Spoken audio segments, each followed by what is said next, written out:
Mike, turn your games down.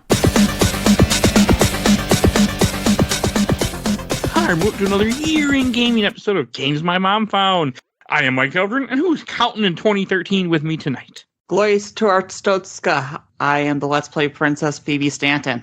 Welcome. And I'm returning, sort of. It's me, Milk, from Space Milk Cutie. Which used to be Square Milk. Yeah, you know, some form of milk. We don't talk about that. Those are just bad days. Confused the hell out of me when I logged in. I was like, wait a second. And I'm Kyle, or as by some aliases, I also go by Chibi UFO. You can be found on X, not Twitter. No, we don't say that word anymore. We'd be banned. No, I'll say Twitter.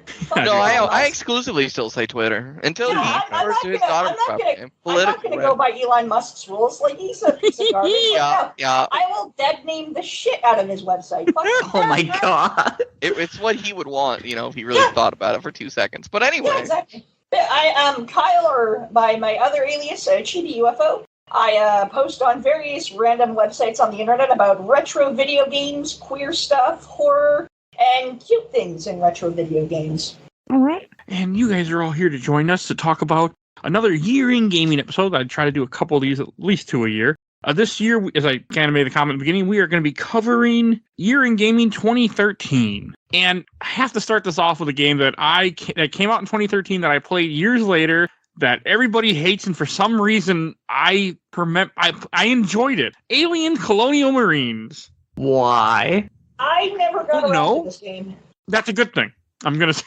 I played it once on PS3 randomly, and I beat the whole game, and I had fun doing it. And I don't know why, because it's not a good game, but I did beat it. I think I have a very vague memory of this game of just me and my friends playing some multiplayer exclusively and just dicking around, and that was all we did. And I think it's a good memory, but I don't have any respect for this game outside of that. The sad thing is, there was just a little tiny bit of a coding error. It could have been a really good game. Uh-huh. I think that's what's so funny, too, is like when they did find out it was one issue that made the AI stupid. Oh, I do remember that. Yeah. But see, I like that because the game's easier. Anyone who listens to the show knows I like when games are easy. I don't like when games give me a time limit. I don't like it when games don't autosave for me. That's what I'm saying, those two options. Did you ever have idea. Xenomorph do the hello, my baby, hello, my honey dance? No, I did not. That's wonderful. Sorry, that's... I mean, it's funny. I don't remember a whole lot. I just know I played it, I beat it, and I kind of had fun with it. Like, I actually remember thinking about the DLC, like, it'd be kind of cool to play this DLC. I never bought it, but I remember thinking that. And it's just one of those games, like, I've been wanting to put it back on the show, but I don't know if I'm going to be able to find suckers to play it with me, so. I have Googled 2013 in gaming a few times and looked through it and thought about it and kind of like reflect, like, oh, I remember this, I remember that. I swear on my milk goddess, I have not seen that game on any list until just now. When you put in 2013 games in Google, it's the very last one in the bottom right corner. It did terrible. It reviewed terrible. I'm pretty sure it's a trash game, but for some reason I enjoyed it. So. Yep. Honestly, what you're talking about and the way you're describing it reminds me of my experience with Resident Evil 6. Like, I'll fully admit to that game being complete garbage and a piece of shit. And, like, but here's the thing, though. It was fucking dumb, but I actually kind of had fun with it. Like, that's all that matters. Kyle and I are friends now. Like, the thing is, I didn't play it the way it was supposed to be developed, though. Like, it's supposed to be like run and gun shooter co-op thing. I played it like it was a beat 'em up. Like, I'm sorry, but just the fact that, like, you're given this, like, I mean, I know they give you a stamina meter and you lose stamina the more physical attacks you do, but, like, I'm, like, taking out zombies and monsters like this is, like, Night Slashers by Data East, and I'm, like, doing combos, and I'm roundhouse kicking them and, like, fucking punching them and kicking them, just, like, I'm doing combos like this is a beat-em-up, and I'm like, what the fuck, this is the greatest sequel to Night Slashers ever developed. Oh my god, this game sucks, I love it. Especially when you do the Jake story like Yes. that. That's pretty much how he's built. Oh, God, I know. Half the time you don't even get guns because he's, like, kidnapped by some fucking thing, and then he's like, oh, well, crap, I don't have guns anymore. I'm like, oh, cool, thanks, I Capcom. want to play that game so bad again for this show. I just haven't gotten around to it yet. If I don't know if I'm ever going to play it again. I think I'm just one and done, but if you do, just, I don't know, like, I don't want to say, oh, get ready, but just... Oh, I've beaten it once. Okay, Okay, like, good. I know what I'm getting myself into. yeah, okay, because it's just really dumb and bad. But I don't know. You might find some. You might find some entertainment in the madness. I like guess. bad games. I Yeah. cannot lie. I do. I honestly do. Okay, like But that's yeah, not. just what you're describing with the Aliens game is reminding me. I don't know. It's the way you're describing. I'm like, that just sounds like Yeah, this when game I is played more. RE6. It's more clunky and there's more issues with it. Oh yeah. And Milk, what is the game that you want to mention from 2013? I noticed, I don't know, when I was looking through it, just felt like a very interesting year to reflect on 2013 because I feel like there's a lot of games that we, like, just today have some sort of resonance. Like, I don't know, the one that stood out. I mean, if we want to make a funny joke, there's Rayman Legends. It was Rayman's last official game, and this is the year he is coming back as DLC for the Mario Rabbids game. And that makes me chuckle. But, you know, there's a lot of those like that, like Pikmin 3. This is the year we got Pikmin 4. Oh! Yeah, there was some kind of interesting stuff in this year that sort of circles back to around now. And I think it's pretty Grand Theft Auto 5 and Grand Theft Auto Online as we're kind of like hitting the apex end of that and hopefully getting 6 in a few years, knock on wood, maybe, question mark. Hopefully. So, yeah, you know, so I don't know. I think one personally, if I was going to touch on it, actually was it's a smaller title, but it was called Gone Home. Yes. Yeah. Yeah. Oh, that was one that that hit. I remember playing that game all night in one sitting in college and just sitting there, and I got to the end and I was like such a wreck in the best kind of way. Not only is that I don't mean to spoil it I don't need to spoil myself, but not only is that in my top 3 games of the year, but that's like in my top 10 games of all time. Like, Damn! Like, I haven't played it. Gone Home is fantastic, and I was just like seeing it come out when it did and everything. I was just like, and I found out what it was, and then what happens. I was like, oh shit, whoa, okay, like, whoa. I never thought a video game could get deep like this, like that could actually get me like that. Wow. It's one of those games that holds up extremely well. And the message still stands. I think it really kind of starts to show off. Like, I'm sure before then there were games that really could have that description of walkathon. That's not what it's called. I don't remember what people nickname that genre. But walking simulator, there it is. Walking simulator, walkathon, tomato. But I think that was one of like the really few really early big ones that like I think started at the start of that trend. And I think that one, it's pretty short. I mean, depending on how much time you actually spend really looking around in short, but I mean, it's all in one area, one home, and you have to like go into areas to unlock other areas. But yeah, that game is really amazing, and I'm glad to hear it still holds up because I definitely haven't played it, I think, since then. So nice. Played it for my first time about either last year or 2 years ago, and I was like, oh, even knowing what this game is about, it's still an experience that hits well. All right, I really want to. It's actually on my Steam Deck. I put it on the Steam Deck for my wife to play it, and she was playing it a little bit, and I really want to play it, but I have not gotten around to it yet because my life is too busy. Life is always too busy. Yeah. Especially when you do 3 podcasts a week for some reason. Yes, that doesn't help. That's a personal problem. That's a personal choice. But that's neither here nor there. But Phoebe, what about you? Is there a game that... Well, to go from one walking simulator to another one, let's talk about a little meta game called Stanley Parable. Oh, yes. A game where you're just an office worker whose life is being narrated to him, and whether or not you decide to follow the narration or not, the plot can go any number of ways.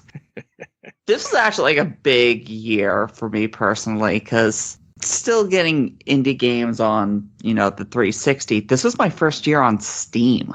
Oh, okay. So it was a lot of indie games via that. I didn't play Stanley Parable till, I think, a year ago or so. It's on the podcast. That's when I finally experienced that game. Did you do the new version or did you do the original? I did the original. Okay.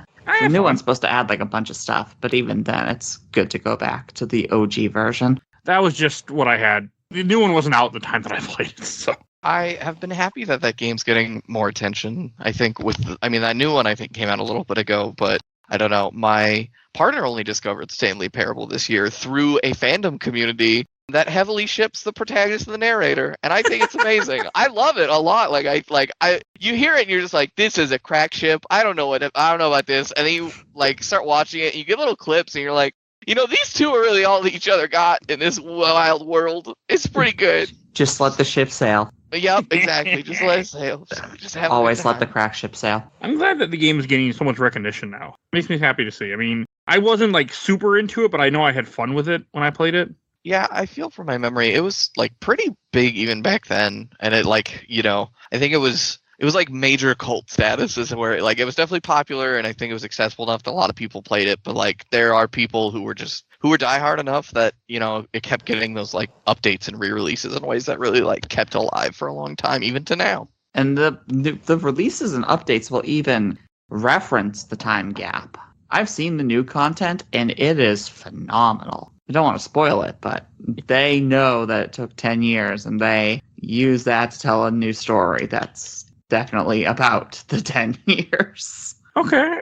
Maybe I'll someday get to it, but it's cool to think that it was 10 years ago that game came out. And there's a game that I want to talk about. I can't talk about, but I know Phoebe can. Maybe Milk and Kyle have played it. StarCraft 2. Yes, came out this year. Heart of the Swarm was this year. The Zerg campaign for StarCraft 2. I'm sorry, I've played neither of these games. I've heard of Stanley Parable, and I've heard of course, StarCraft, but I just, both games came out at a period where I had a fucking absolute shit potato of a PC. Like, I gotta be honest with y'all. So, like, I may seem like on social media now that I do a lot of quote-unquote, like, PC gaming, and I play PC ports. That's only because, like, I got a good gaming PC in the past, like, 2.5 years. So, like, I'm catching up on a lot of stuff. So, yeah, I'm sorry. I'm nothing. You're good. I mean, I get that. Yeah, I didn't get a good PC, and I got a decent laptop probably in the last 5 years ago.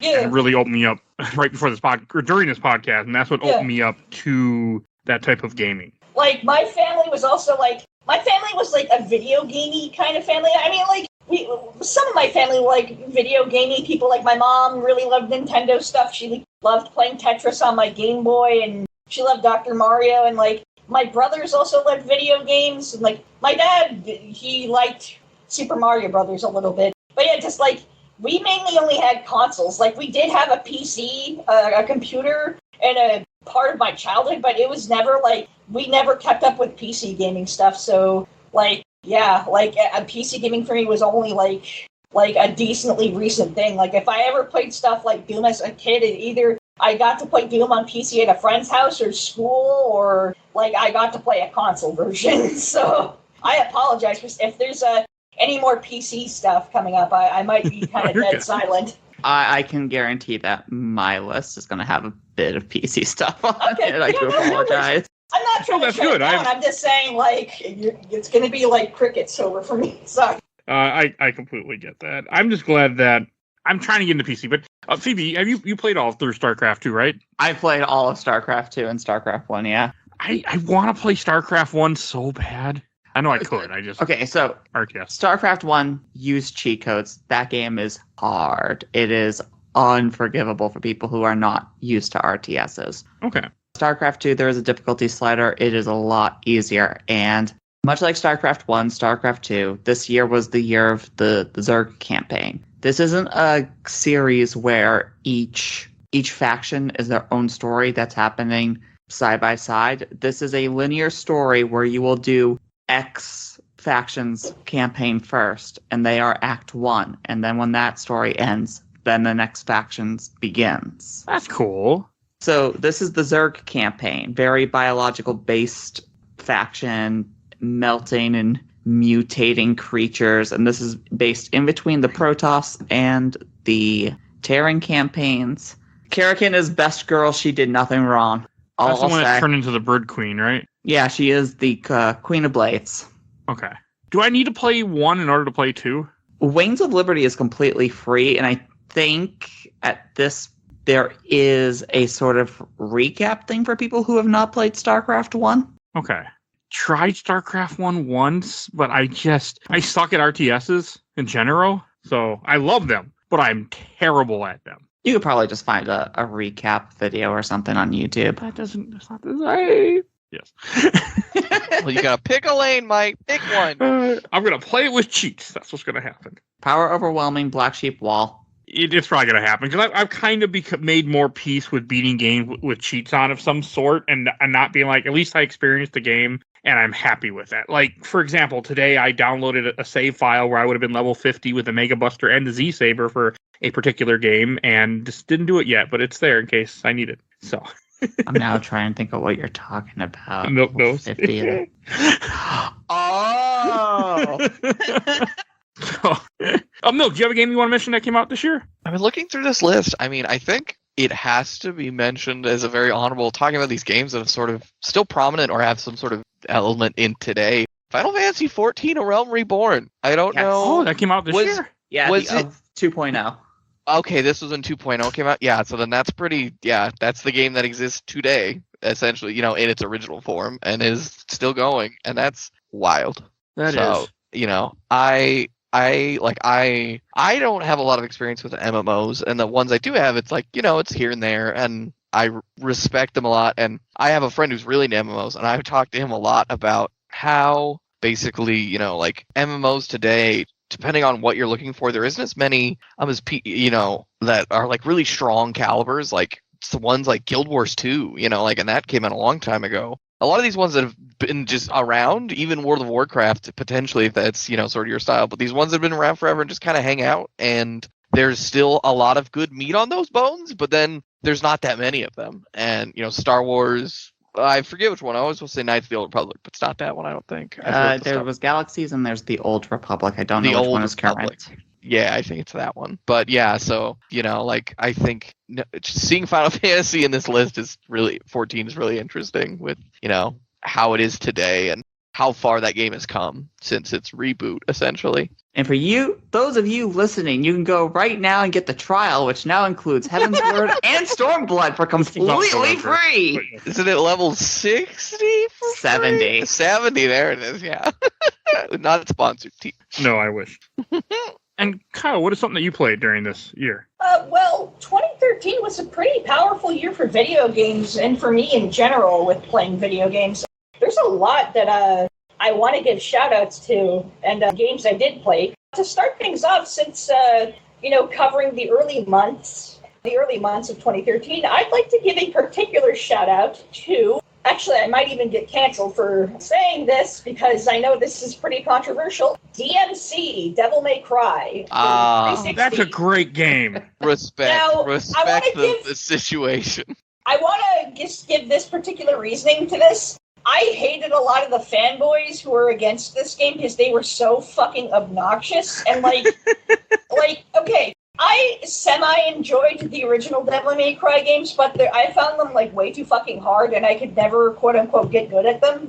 I found especially Devil May Cry 3, the one that, everyone recommended to be, way too goddamn hard. And just, what the fuck, I can't beat this, I'm trying, and it's just, fuck, I can't make any progress, this is bullshit. And it just became frustrating. Where DMC was just I get this immediately, and it's just okay, cool. Now, I'm not going to praise all of this game because I think the plot and the dialogue and the script for this game are garbage. Holy shit, this is such bad writing. It thinks it's deep, but it's not. And it just, I remember a literal cutscene of the game where Dante and the bad guy are literally just saying, fuck you to each other. Fuck you. Yes. Fuck Him you. and the Slurm Queen. Yeah, Jesus, there are some bad things with this game. Script in this game I really liked it. The script in this game's fucking terrible. I'm not a writer, so and I know some people are oh, well, if you're not well known with the craft, you shouldn't be the one to criticize it. Fuck you, eat a dick. No, I don't know, I actually had a lot of fun with this game, and I felt like the combat was actually really decent and well made. I don't know, this felt like a quote-unquote Devil May Cry game that I could actually fucking make some progress in, and it felt relieving for once of oh cool, I can actually do decently at this game and not just fucking throw myself against a wall a million times and then everyone says, no, but it's great because blah, blah, blah, and I'm okay, whatever. Yeah, DMC. I actually really had a good time in this game. I thought it was fun. The combat was fun. The action bits were fun too. The combat felt really nice. The way you mix your sword and blade slashes and your guns. Yeah, I don't know. It worked for me. I don't know what else I can say. It just really worked for me. But yeah, I'd like to start things off with DMC. Okay, I'm with you. I really liked DMC when I played it. I bought an Xbox One randomly, and I had a great time with that game. So I'm with you. Game does not get enough respect. I mean, the writing was bad. You are not wrong. Yeah. Not wrong at all. Phoebe, do you have a game? Man, I never thought it would be fun to play the person running the border guard, but Papers, Please is actually super fun. I would play this game on the train constantly. You're just somebody looking at people's passports and deciding whether or not they're going to enter your country, but at the same time, there is an actual deep lore and plot to this game that's just hidden in little details. You don't need cutscenes or all that much to make a story, guys. All you need to do is have some dialogue while you're doing puzzles, and it works. Plus, Georgie's the best character. I want to play Papers, Please, but I've never gotten around to it yet. There's a character who you will fall in love with. He is super charismatic, but there's always something wrong. And when you have to say, no, turn around, he's just like, buddy, you are just doing your job. Love ya. I'll come back in a week.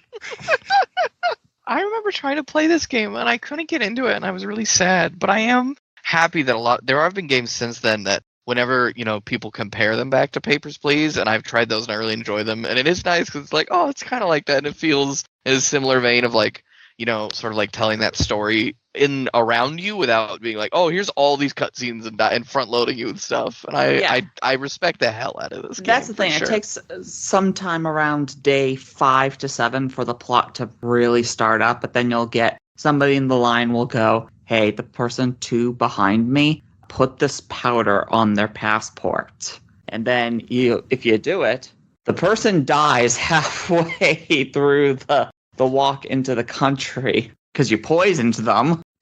All right. It slowly starts to become a thing more and more as you get deeper into the game. It's something I gotta play one day. A game that I want to mention that came out this year is Far Cry 3 Blood Dragon came out this year too. Was this that year? Yeah, 2013. Mm-hmm. Which I wish this game would have just been called Far Cry Blood Dragon because it's really its own thing, in my opinion. Did this DLC get its own release at some point, or was it only ever the DLC? It got its own release at some point, and then there was a sequel that is a Trials game.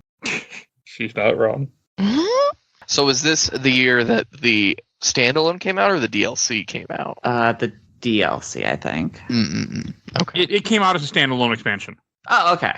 Okay. I bought an Xbox Live when it went on sale at one point pretty early, and then I know I played it at some other point. It's a game that's always stuck with me, though. That I just one of those games that I always think about. And we did it on the show. It was the only Far Cry game we ever done on the show so far. And I don't know. I just really like this game, and it doesn't get enough love that it deserves. Wait, hold on. So the game that has nothing to do with Far Cry 3 is called Far Cry 3 expositional name. But the game that is a direct sequel to one of the endings of Far Cry 5 does not have the number 5 anywhere in the name. Ubisoft, that makes no sense. I was about to say, that's Ubisoft. It checks out in my book with them. You know what? Yeah, modern Ubisoft just fuck everything up. Yep. Yeah, that's fair. I always wanted to play this game because I definitely played 3 a little bit, couldn't get super into it, and I saw this and I was like, you know what? I think this fixes 3 for me. And I never got around to playing it, but I still look at pictures right now and I'm like, this looks like the best kind of dumb fun. And it's short. Mm-hmm. I remember that. Now we're getting an animated series on Netflix. It's just weird. Have you seen the trailer for it? No. Of Far Cry or Far Cry Blood Dragon? Of Far Cry, we are getting a blood-related Netflix series, and it has reference to like every other single Ubisoft thing. It's a Ubisoft cinematic universe something. Like there's a talking cat thing or something in the actual trailer, but they have, hidden blades, and they do a leap of faith. This had to have been conceived and announced after Cyberpunk anime, right? Yeah, There's- it probably happened after Edge Runners, yeah. I had to have. There's no way they were like, nah, we're doing this. But Or somebody was playing Blood Dragon again while high on acid and went, okay, but What if we just episodic? Oh shit! It's fun. Oh, Play it. my. Anyone listening, anyone here with me, you haven't played it, it's on Steam all the time on sale. Pick it up, play it. It's worth it. It's fun. And listen to our episode. So go do that too. Put that on my wish list. And Kyle, what is something else you've been playing that you want to mention from 2013? That's all I can say. 2013, let's see here. This might sound a little odd. I don't know, like this might be my win-back game for everybody.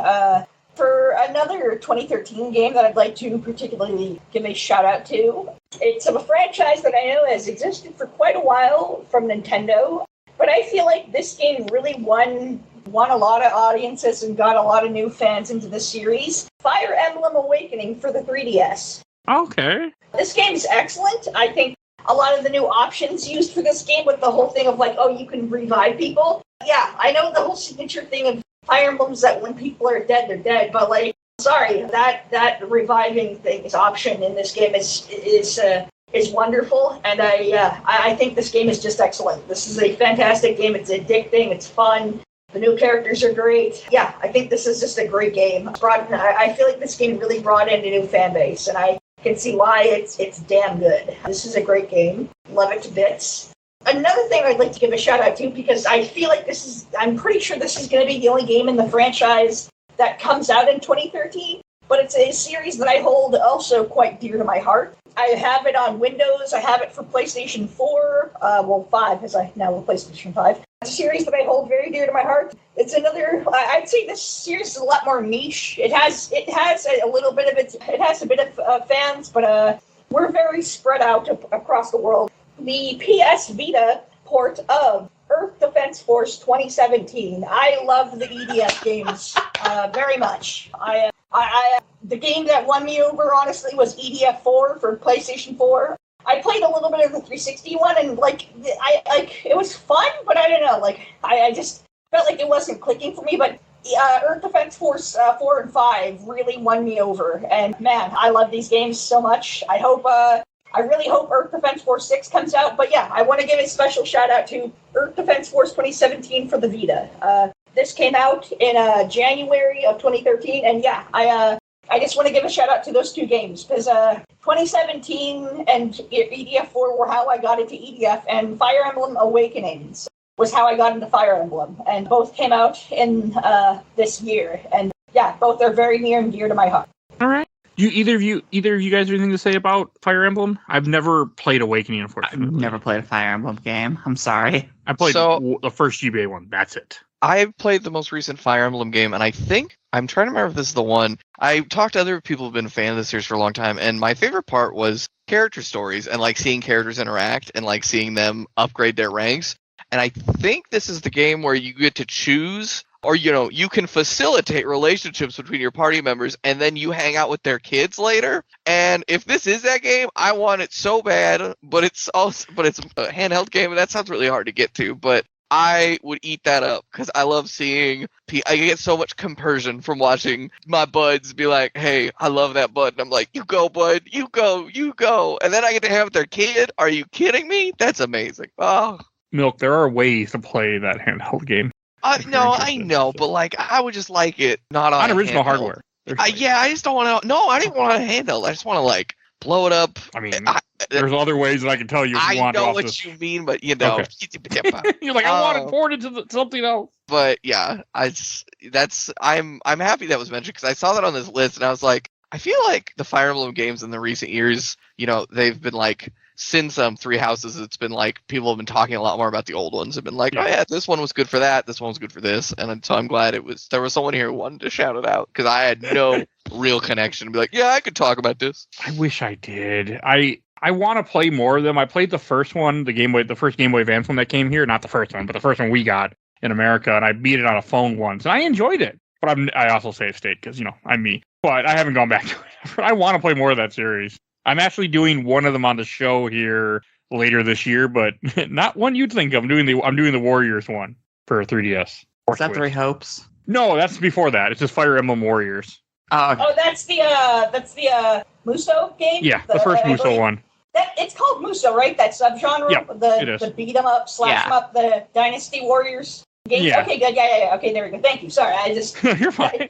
I bought it. I remembered it, but then it just blanked in my brain. I'm like, oh, shit. And I'm like panicking. So, okay. I bought it a long time ago, and I've been wanting... It's been sitting on a shelf staring at me, so I just said, fuck it, and put it on the show for this November, December. So around the time you're hearing this, right. I'm making myself play it, because I have to. And I have a game that I have to mention. I'm sure nobody remembers, but it was a game that doesn't exist anymore, but it came out. It burned brightly for a couple months before it was taken off the internet. Flappy Bird came out in 2013. Oh, God. Oh, my God. I remember the stories. I remember the podcasts, the stories about the game, and just like, man, like the dev of that game. Like, I know they really did something just really interesting with that game. But One guy. Yeah, one guy. Who hates it. Who got so rich and became miserable because of it. Yeah. And You know can what? I'll still become rich play it and at your miserable local too. arcade as a ticket game. Yes, you can. Yep. Yep. And you can play it at actual arcades, too, as a ticket game, too.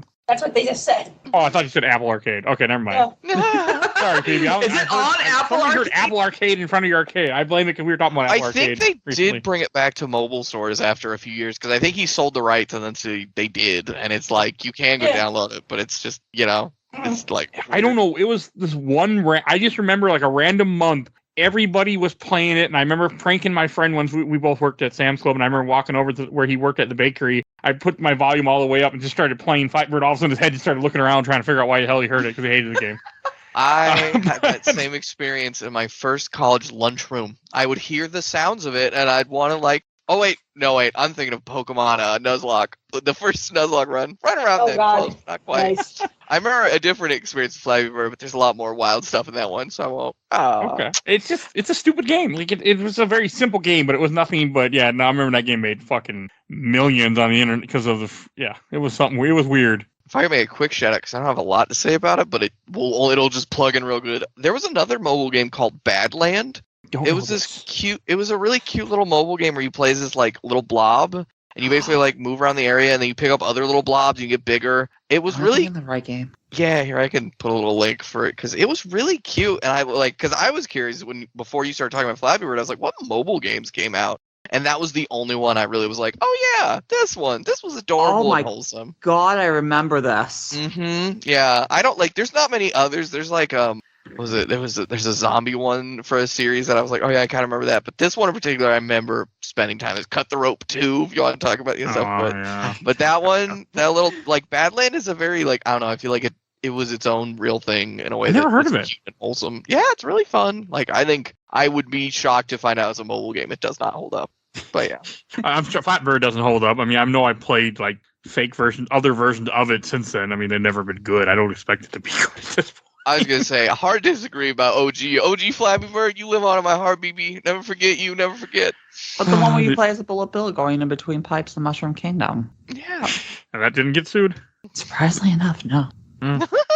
Phoebe, do you have a game you want to mention? Okay, does anybody know Monaco? What's yours is mine. Silence. I've heard of it.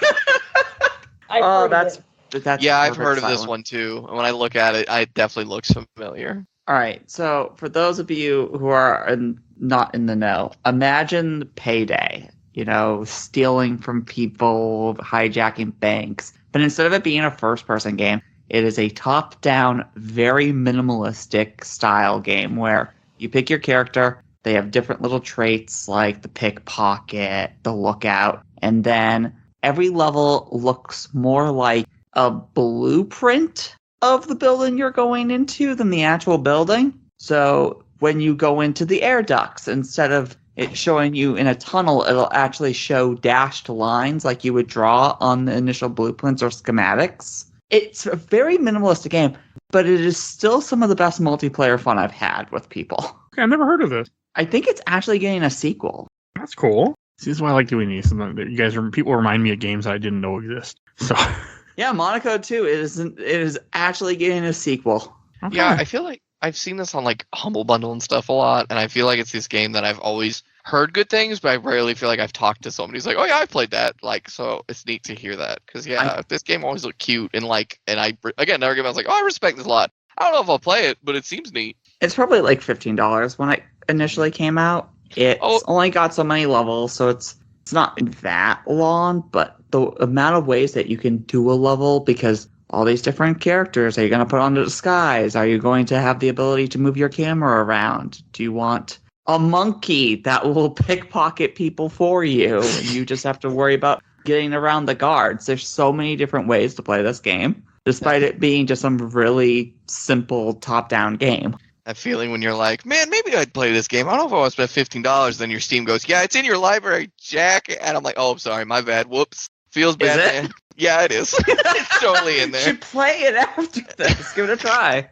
I might just do it just to see. I looked it up. I think I'm spelling it wrong because I did not see it on Steam. Yeah, Monaco. Yep. That's why I don't see it, 'cause I can't spell, apparently.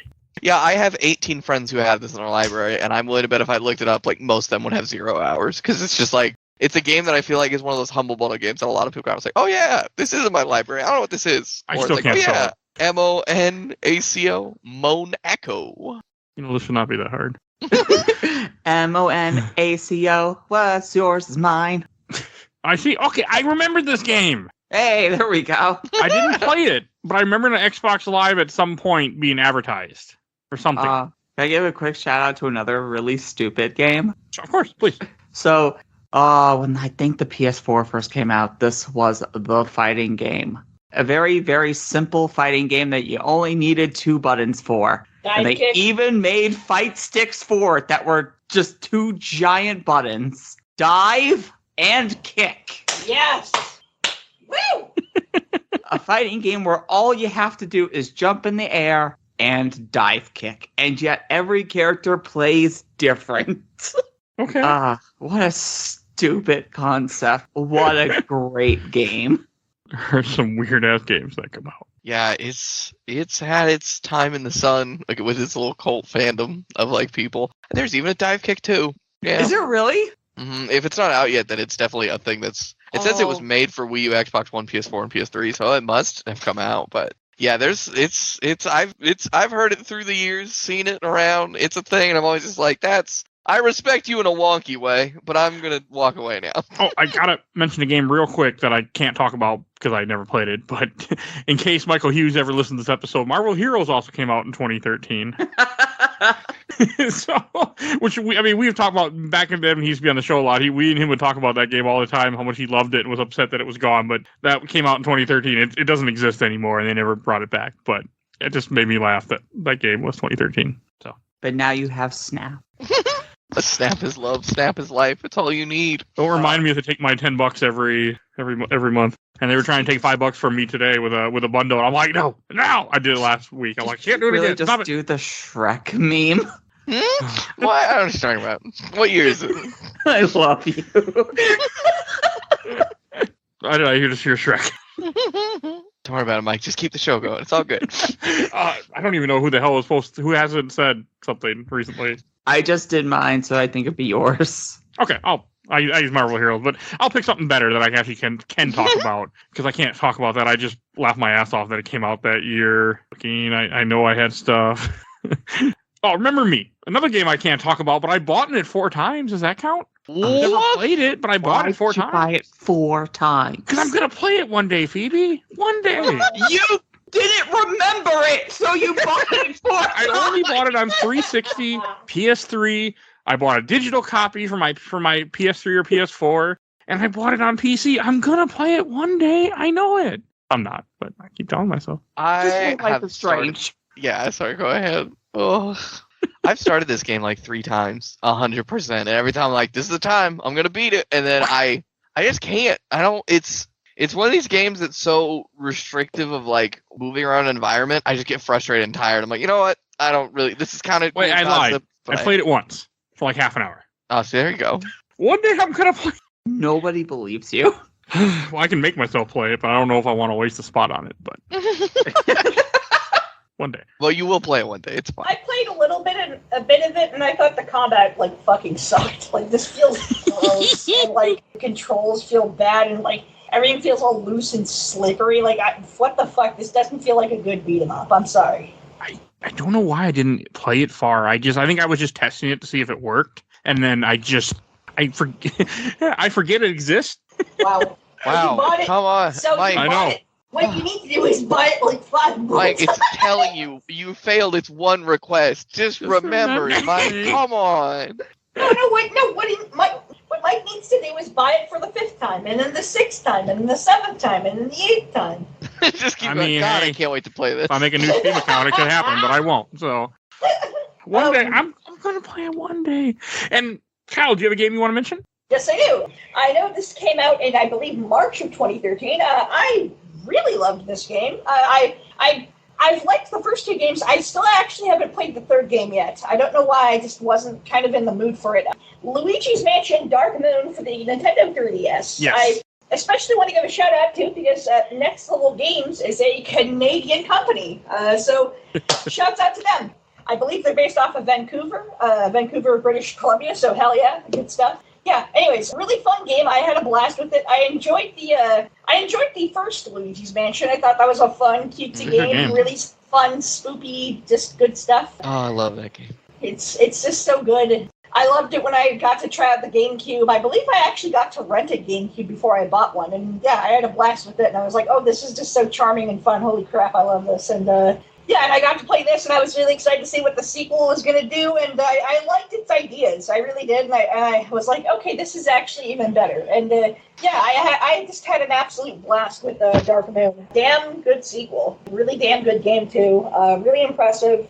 I still have not actually played Luigi's Mansion 3 yet, but I'm going to. I'm going to try. I believe that's also done by Next Level, so I'm sure there's nothing to worry about. I'm sure it's also, like, really good. It's very, very good. I can Hell confirm yeah. that. Glad to hear. But yeah, Luigi's Mansion, yeah, Dark Moon. Just a really damn good game. Really impressed by it. The 3DS was really starting to get good games. Like, 2011 was kind of a rough year for 3DS, and 2012 got a little better, but, like, 2013 was like, oh, here we go. Fuck. Like, this is really taking off. We're getting some great games. So, yeah, great year for the 3DS as well. So yeah, that is my next game, Luigi's Mansion Dark Moon. Okay. I need to play it one day. I played the first one for the show and I loved it.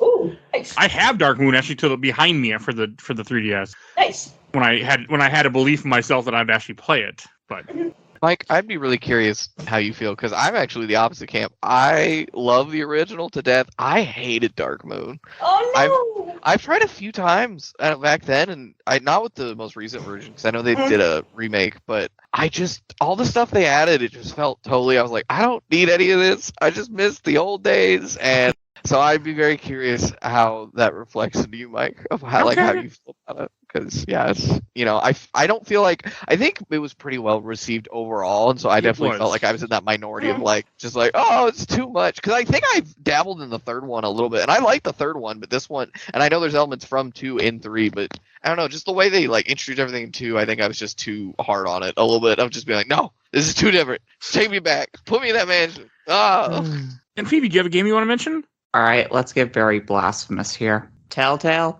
Walking Dead is not the best Telltale game. Oh, okay. This is the year of the best one, Wolf Among Us. Oh, That's not blasphemous. That's just facts. Thank you. One, I don't like Walking Dead is a game that I can't play anymore because it depresses me too much. But the kid and stuff, yeah. That was Wolf Among Us. Wolf Among Us or is this really year, good. sorry. Whoa. Wolf Among Us is amazing. Fantastic, and it is a perfect prequel to an absolutely fantastic comic series. And the second one's coming. I know, and that Proto-Men song in the trailer, and just, it's nice to see Proto-Men get more recognition. Weird that it's getting a sequel after all this time because the company went out of business and then came back. They're back. But, Sorta. I mean, someone else bought them, right?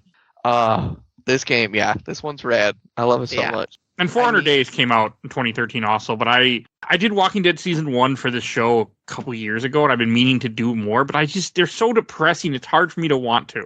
I'll play this game. I did. Yeah, Wolf Among Us, I think, is a beautiful balance of depressing and amazing and funny. My wife actually played all depending on how you play it. Because you play as the big bad wolf, who is also a detective. Do you want to go more towards the detective side or your raw animalistic instinct?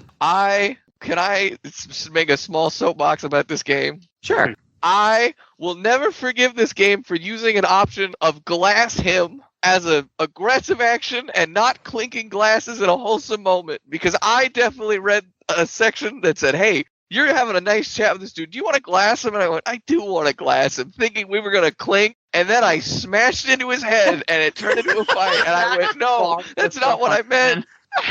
And I don't know. Maybe it's me. I'm willing to admit that maybe I'm the weirdo for reading glass and going, oh yeah, this is going to be good. But no. Bigby doesn't drink unless it's in his office. Maybe with Boy Blue, maybe with Flycatcher.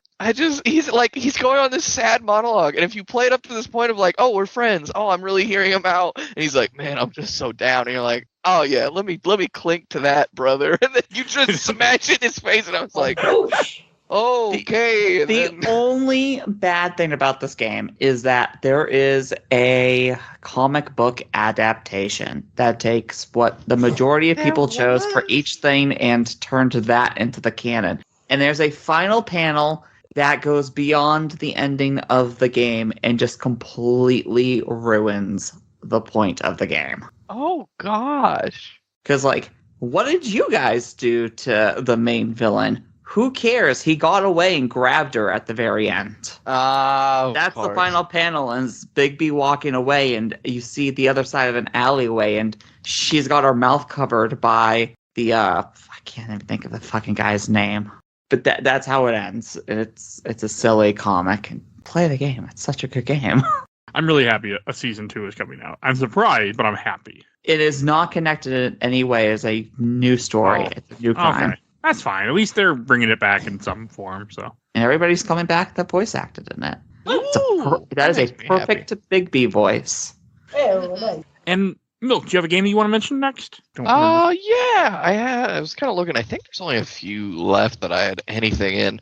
I think, again, going back to this theme of like things that are really kicking off today, I think this is the first one in this sort of series that Nintendo started. Super Mario 3D World was in 2013. Ooh. And Yep. I have no like affiliation with these kind of 3D side scroll or side platformer games. I never really clicked into them, but I think this is the one that, kind of going back to Fire Emblem a little bit, they added new mechanics like, hey, if you fall off the map and you're playing co-op, it's fine, dude, no sweat. You come back in. And I think a lot of the stuff they added in this just really has carried this series into today with Wonder, and it's coming out next month. Yeah. And it looks amazing. Like, Wonder's the first one I think I'm really gonna like play and buy and experience, but like, it all started here, baby. Is this the one that introduced the cat suit? Yep. Yes. Yes, kitties. Perfect. Mario kitties. This is the Kitties for life. And this is they all the make best Mario game in my opinion ever. So yeah. This I only actually got to play this game recently when it came out on Switch. I never got on with the Wii U. Not for any like, oh, I don't like it, but just so quick story. I'm legally blind, and I could never actually play the Wii. Like, I could never get it to function in a way where like I could see the screen while doing the motion controls. So I just kind of unfortunately missed out on the Wii. So like, I was a little afraid with the Wii U that they were going to pull that same crap again. Like, oh, but what if I pay money for this and like I can't play on it, and like I just wasted money. So I kind of sat on Wii U. I was really afraid to like get into it, and like I didn't know if I'd be able to. So I missed out on on a decent amount of Wii U games that I wanted to play, and I finally did get to play this on Switch. And yeah, it's fantastic. This is just such a damn good Mario game. Oh my god! Like, I mean, the good news about missing out on Wii U games is they brought them all back to you almost. Yeah, on the just Switch, about. So. I just need them to get those Zelda remasters of Wind Waker and Twilight Princess on Switch, and then They don't know what you're talking about. Nintendo has no idea what you're talking about. Skyward Sword? You want Skyward Sword? No, I thank don't. you. I have it. I don't want it. I actually have it on. I bought it for Switch because it's the only 3D. Well, it's the only 3D Zelda game I've never played at all. So I don't have it on my. I'm not remedying that anytime soon because I just don't want to play. But hell yeah, Milk, that is just a damn good game. I'm so happy you brought that up. Also, one to bring up, I think, for, I'm assuming at least more than me, and it feels pretty significant that we haven't said it yet. The Last of Us was 2013. Yeah, that feels pretty important. Just watch the show. I was actually thinking of bringing that up myself. I didn't know if anybody else would, because like it's so popular, and I'm like, I don't know if anybody else will be that obvious. But yeah, do we want to do the Last of Us discussion now, or we can do it now? Okay. We'll just. I mean, yeah, we can. Okay, it doesn't matter what's at the end. I have a game planned for the end if we don't say it ahead of time. Okay. Well, yeah, I'm gonna actually, if y'all don't mind, I'd like to go first. Oh yeah, take it. I actually fucking love this game. So I'm weird with the Naughty Dog games. Sorry. Anyways, so I actually really love this game. I'm a little weird with Naughty Dog games. I never quite got into the Crash games because by the time I got a PlayStation, there wasn't any new Crash games, so I kind of didn't bother. I did play a little bit of the Uncharted games, and they were fun. They were okay. I wasn't in love with them. It's weird. I saw the reviews that the great reviews they were getting. I'm like, oh, this is 10 out of 10. And I'm like, yeah, this is just okay. It's all right. It's fun. I like running gun games and stuff like that, but I don't know. I wasn't blown away by it. But then I don't know. I felt like The Last of Us was a genuinely great attempt at competent adult mature storytelling without it being edgelord garbage. It actually felt unique and interesting, and a decent concept of what a post-apocalyptic type of world and these characters in it. And yeah, I don't know. I was really blown away by it. I played the whole thing through. I loved it. I cried at the end. That's fair. I cried at a couple of different moments in the game. I loved the characters of Joel and Ellie. In fact, I actually loved the first game so much that I kind of refused to play the sequel. I know that sounds really weird and stubborn, but I liked where the first game kind of ended off, and I was like, no, you know what? I think I'm actually just good. I think I don't want to know any more about these characters. I think where it leads off is just fine. I'm kind of great ending it there.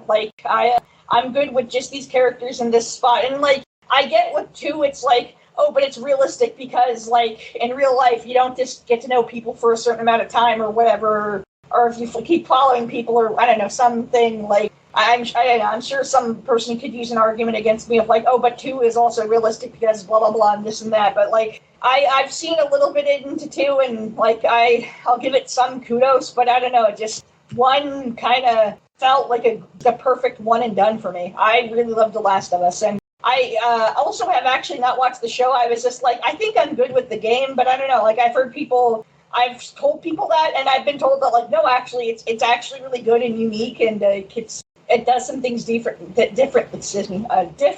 So I'm okay, I'll watch it then. Yeah. Okay. It's just again looking at this game when it came out and what it was for Sony as a producer and how it is, now, and what Sony is doing and making a show that was a hit, a massive success. And it's wild to look at this year. It was oh yeah, that's the year this all kind of started for Sony, being hey, what if we made these games a little more sad and real, huh? Bring God of War back in the room. Come here, you're gonna be sad now. And it's all right. But yeah, I also shout out because I know something of this game that isn't often talked about. But damn, that multiplayer was wild. I love that multiplayer so much. Multiplayer? Oh yeah. It was a while because it plays like the regular story, but it's versus against other people. So you're moving around a map kind of slower, but the time to kill wasn't super quick. It had different modes with varying stuff, but it was pretty fun.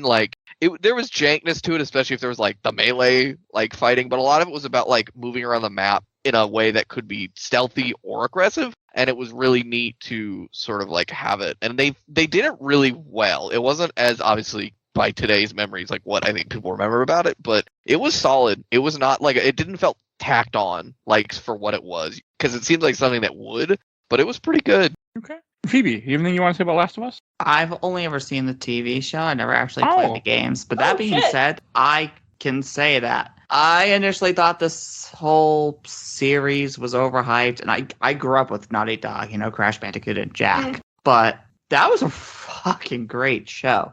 The episode about what's Nick Offerman's character's name? Bill? Yeah, I think it's that Bill. episode.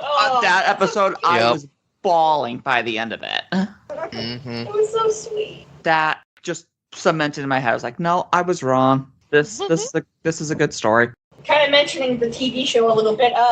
I still haven't watched all of it, but I've seen little clips of the later episodes that aren't spoiler heavy or anything like that, or anything too big or whatever. I saw this great moment. I believe it's either in the last episode, or the second to last episode, or second to the season finale, or the season finale. Joel and Ellie are in this mountain, and they're crossing through, and they stop by this cabin owned by one of the actors who I'm actually a particularly big fan of, because she was on a TV show that I'm deeply in love with. one of my favorite shows from the 90s.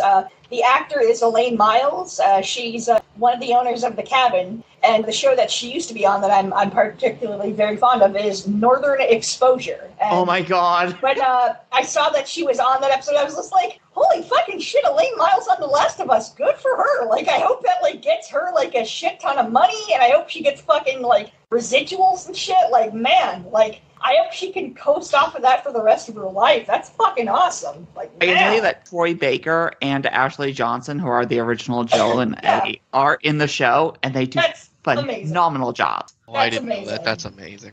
That makes me really happy. I'm glad. That's to hear cool. I played this game once. This is actually the first game that got me back into gaming. Not because it existed.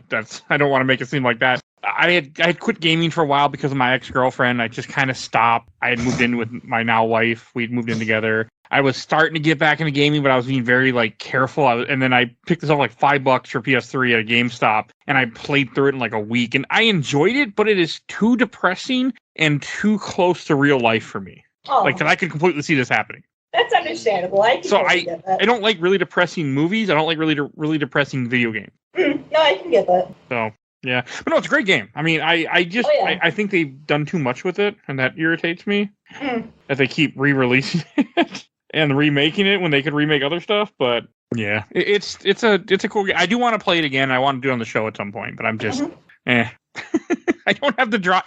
I don't have the drive to go back to it. I mean, now I think it is on PC by now, isn't it? No, I can totally get Yeah, I'm that. pretty sure it is. Yeah, it is. Okay, then it just was it was so depressing, and Mm. I have no interest. I have absolutely no interest in 2. I know enough about 2 that I'm not going to say here, but I have no Yeah. interest in 2.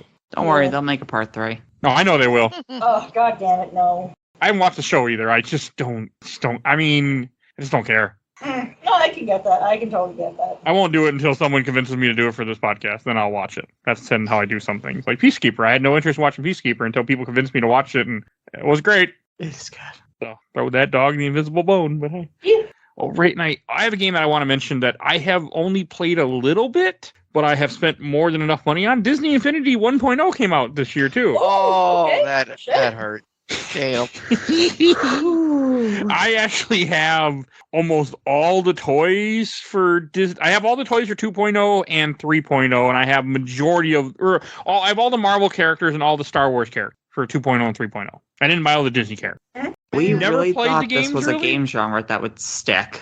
I just collect the toys because I have George. I mean, they were all on my shelves and organized by category and stuff until I decided to adopt a 6-month-old cat, and then she went, "Oh, look at these wonderful things I can knock off the shelves for you." Oh, no. Ah, So now they are not where they were. They're hidden, and I even lowered them on a shelf below the bookcase, and then I would watch her lean down with both paws, grab them, and throw them off the shelf. So, Oh, precious kitty. yes, she's my baby. She's my 3-year-old baby now, but yeah, she's trouble. But no, I just ended up buying them all. I really liked them. I don't know what it was. You can actually get them all the Disney Infinity games, which I have on Steam for they go on sale cheap a lot of times. And they have With all the characters? yeah, with everything. Okay, good. I So- was gonna be like, what? That's the way to play it now. You can go right on Steam, get everything right there, no issues. It's cheap, and I actually put 3.0 on my Steam Deck because I was going to get my wife to try it out.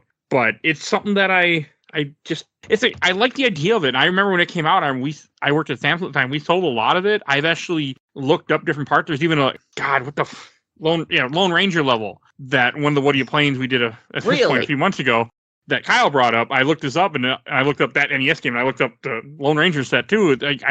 One day I want to play. I played 2.0 a little bit, but they're just cool. I mean, I'm glad Toys to Life died, but I wish Spyro would do the same thing and just release all of it online for a set price, and I can just buy it all. it mostly died. Nintendo's still doing it.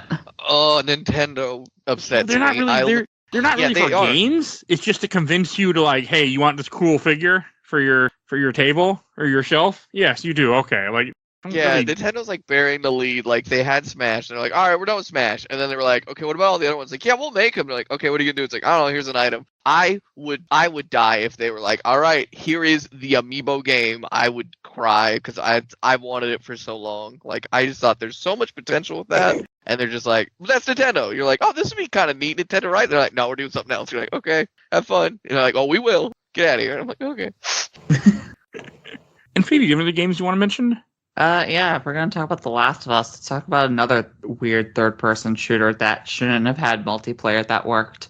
This was the year of the Tomb Raider reboot. Yeah, Right. yeah. Right. Third timeline in the Tomb Raider timeline. Great game, though. It is such a good game with 2 incredible sequels. Mhm. Gave us a really good backstory for her, too.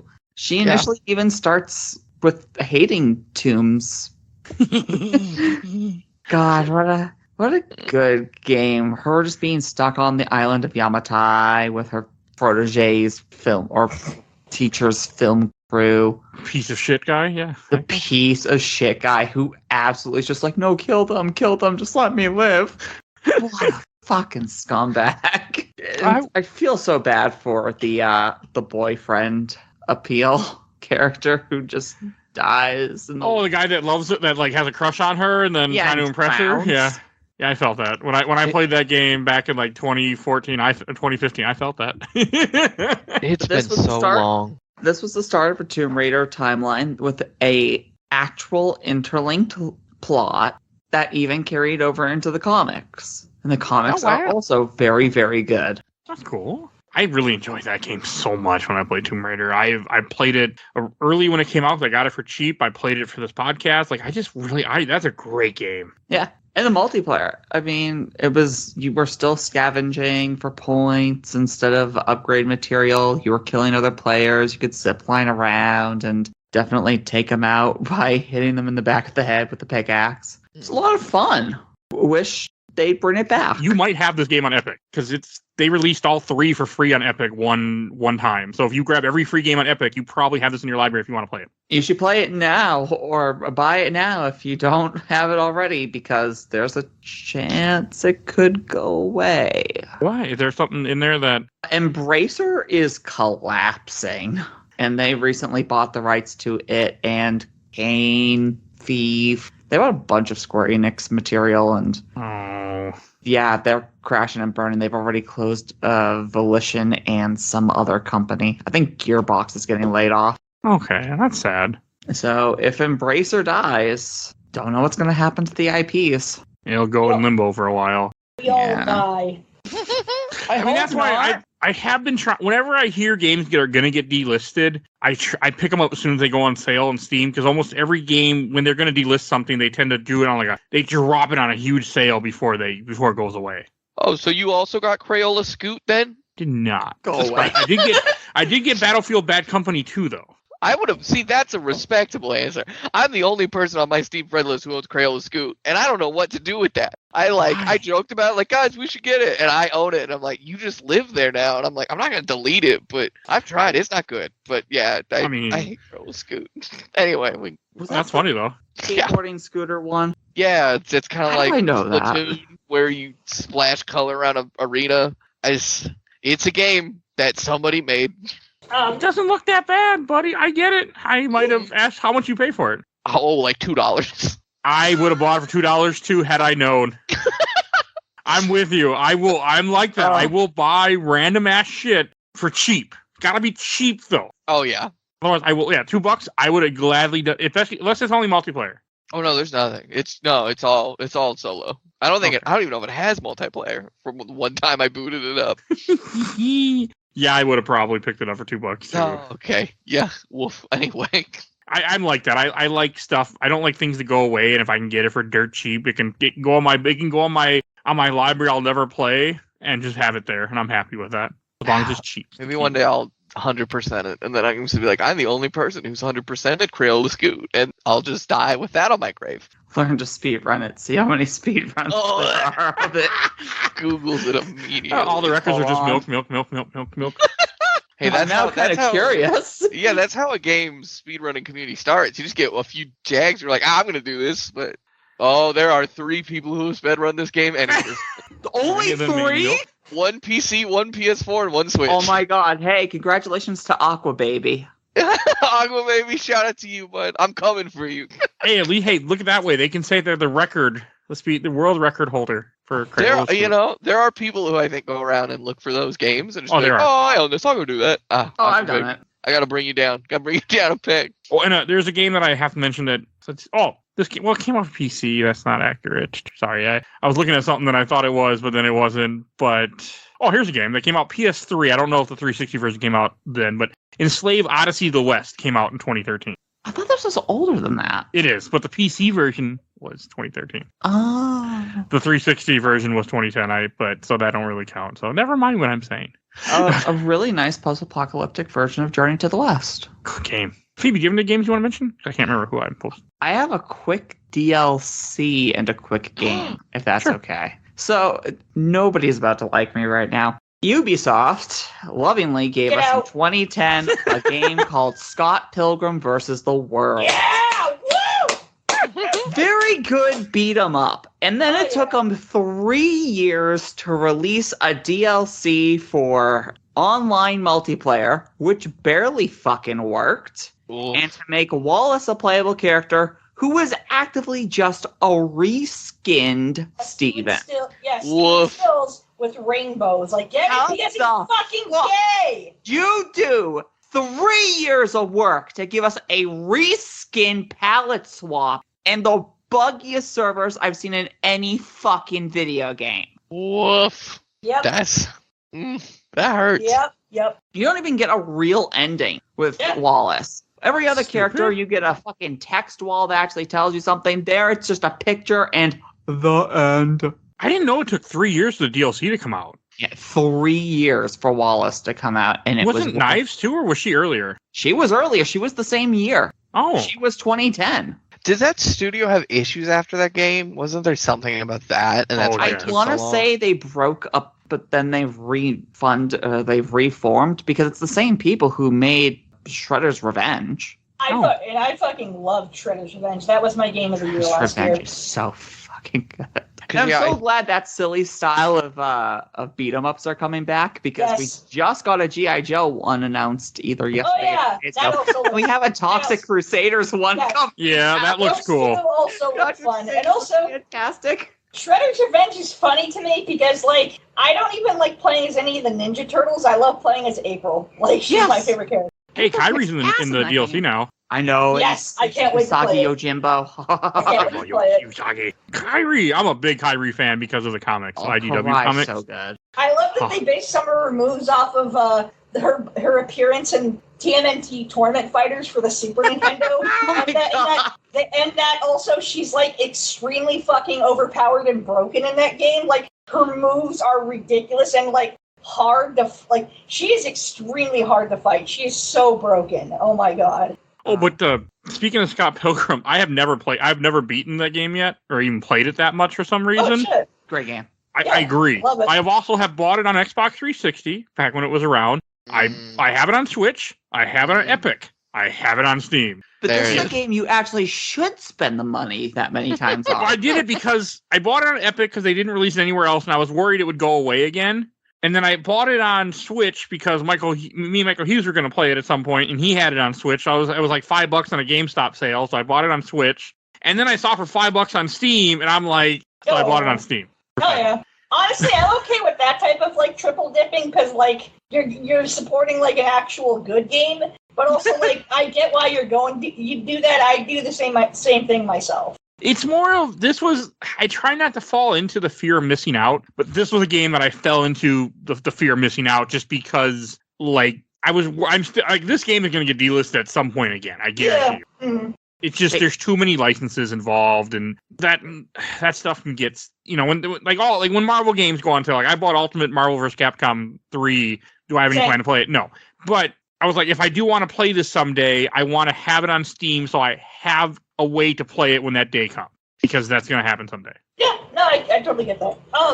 So I've been trying, and Scott Pilgrim one of those games where I'm just like, I know Oh, yeah. it's going to disappear again. And It's that not also upset me when that can't game at this disappeared. point because the Netflix anime is coming out. Right. It's true, yeah. I mean, it's going to be a while, but at some point there'll be rights issues again. Yeah, It's I just can totally not. get that. With that, I'd like to actually bring up a game I'm pretty Please. excited about. This is easily my favorite game in the series. I fell so much in love with it. It's the fact that it was portable too was kind of perfect, and on such a powerful system as the Nintendo 3DS. I've tried to get back into the series with the newest game on Switch, and I don't know what this is. They changed too much of it that it wasn't convenient for me. And that is Animal Crossing: A New Leaf for 3DS. It was not what I thought it was. I thought it was cool. Yeah, I thought it was cool. I was like, oh, wait, hold on. Whoa. I assumed that's what you were thinking. I was like, okay, cool. But yeah, this came out June 2013, a packed month for video games, and that year, because that's also The Last of Us when it came out, and a lot of other games too, just a ton of games.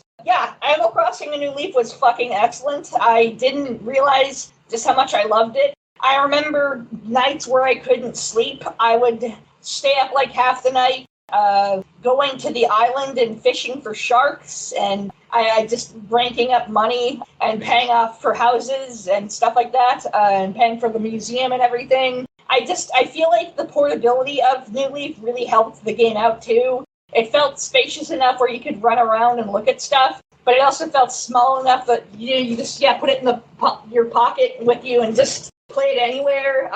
And the fact that 3DS had Wi-Fi, it's like, oh cool, you can just hook up to a Wi-Fi and see if anybody's playing it too. And I tried getting back into it with New Horizons on Switch, and I don't know, a lot of the things I loved about New Leaf weren't there, and it kind of broke my heart. I had some fun with New Horizons. No, it wasn't New Leaf. New Leaf was so damn good, and I had an absolute blast with it. That's easily my favorite game of that entire series. But yeah, Animal Crossing: A New Leaf. And also, something I want to give a really quick side shout out for an indie game. I believe it did. Yes, it did. It came out for iOS and Android in 2013. Super Stickman Golf 2. The reason why I want to give a shout out to this game is because, for one thing, this series was excellent. This was probably maybe the best phone game I ever played was the Stickman Golf series. And another reason why I want to give a shout out to is the developer studio for it, Noodle Cake Studios, is actually located in my hometown of Saskatoon, Saskatchewan, Canada. So Nice. Yeah, just a huge shout out to them.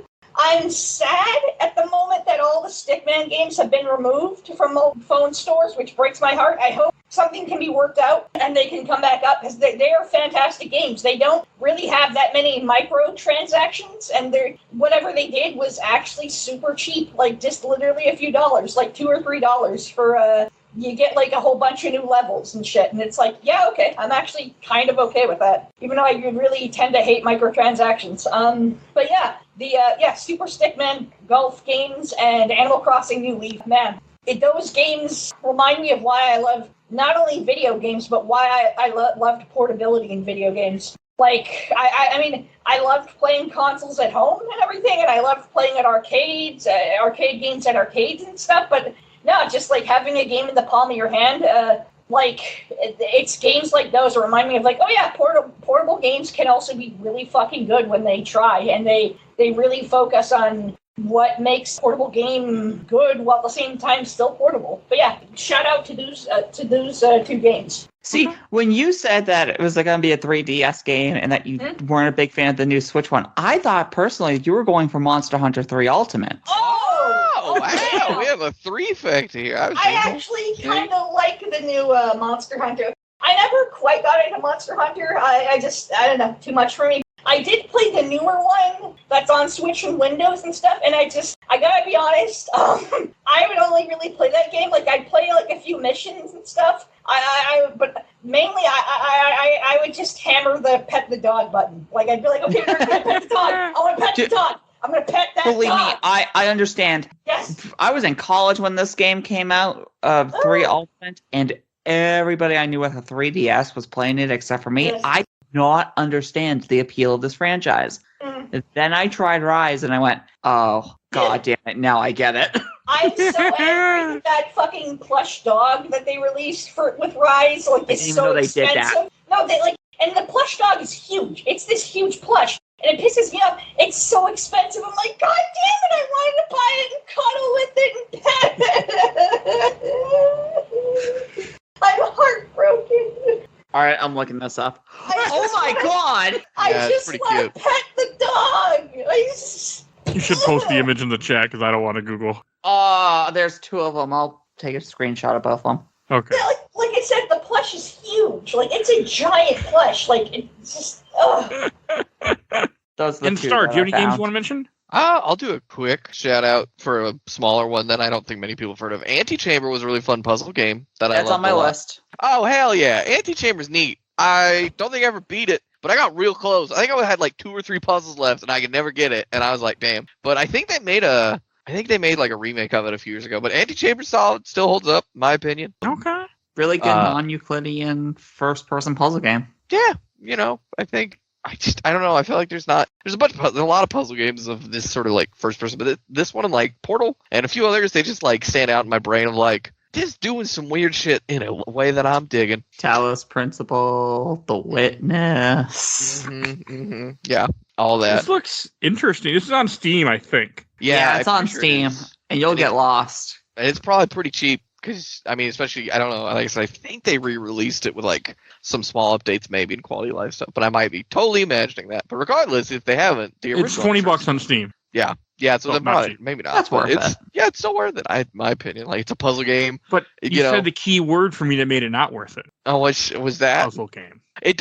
Mike, I have another keyword. I think there's a timer. I'm pretty sure that makes it worse for you. That Yeah. means ignore game, never see again. All right, click. Yep. Watch speedruns for it. The speedruns are fucking wild. Oh, I could imagine just buck wild. I found out that I really hate time limits. Yeah.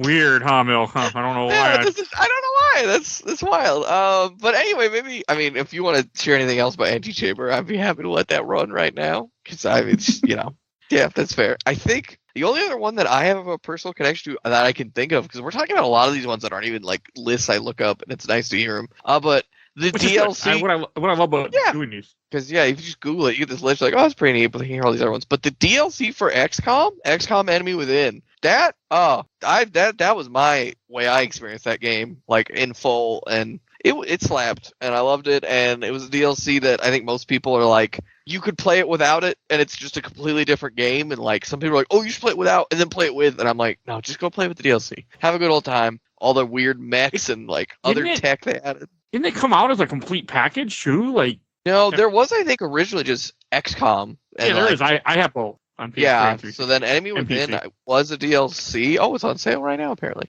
I don't know if they ever made it as its own thing. I only knew it as the DLC that came on top of the game. But yeah, it's solid. I think it holds up, and I love it. I think the other ones are probably, like, if you're going to first go in XCOM, the other ones probably have more meat. But something about the original game with this, I think, was, like, just enough that, like, it was pretty, like, a good size of content rather than, I don't know, some of the other ones, I think, get a little bananas but they don't feel as much if you have experience with the series. But, I don't know, this one just, like, in my heart, it still feels perfect. Apparently, also, The Bureau came out this year, and that was not in any list I've looked up, and that makes me sad, because that was a game. Forgot that game existed. Is that a game that's like, is that a first-person game? No, I think it's a third-person, like, action group shooter game. Yeah, it's a third-person. It was a weird I game. wanted to play it because I heard it was bad. Yeah, that's all I really remember. I mean, I have it. I bought it because when during the 360 era, I bought a lot of games for cheap if I found them. Like, because I mean, I was buying tons of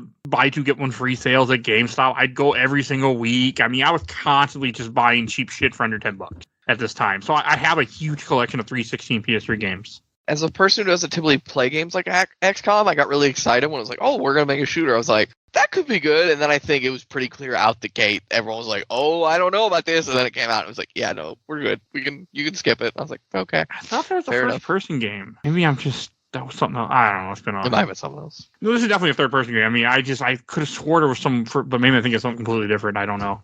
I don't want to get up and start looking through my collection. So. It's near me. I just don't want to get up while I'm recording. Also, you hear me yell across the room, I found it. I'm like, no, that's not happening. All right. I have a game that I want to mention that I'm surprised we haven't mentioned yet. Assassin's Creed 4 came out this year. God, Black Flag. Is that the pirate one, or the one Yep. that really say, "Oh yeah, that's the one I give a shit about." It's one of the few you should give a shit about. Oh, Phoebe, how can you say that? Okay, 1, the Ezio's, 4, Rogue and Syndicate. I wish I liked this game. I was so excited. I thought at the concept, like when I heard what the plot was, I was like, "Oh, this is gonna be neat." It's a I great could game. not get through the first 2 hours. That story and the writing drove me nuts. And I was like, this feels like a bunch of I forget what the trope is, but misspeaking or miscommunication. And I was like, you know what? No, there's so many things. I'm like, why doesn't he just do this? And I was like, Milk. so- You would love the DLC for this game. oh, Yeah, hold on, I'm here. There is a mission. Yep. And at the end of the mission, this character goes, "I never want to talk to you again. I never want to see you again. I'll kill you." And then the very next mission, she's the person you're talking to. She's like, "Oh, so your next assignment." I'm like, I feel like we're missing something here. Yeah, Freedom Cry. It's a standalone DLC that I have because I bought it after I played this because I wanted to play the DLC too. It's been, 7-8 years now.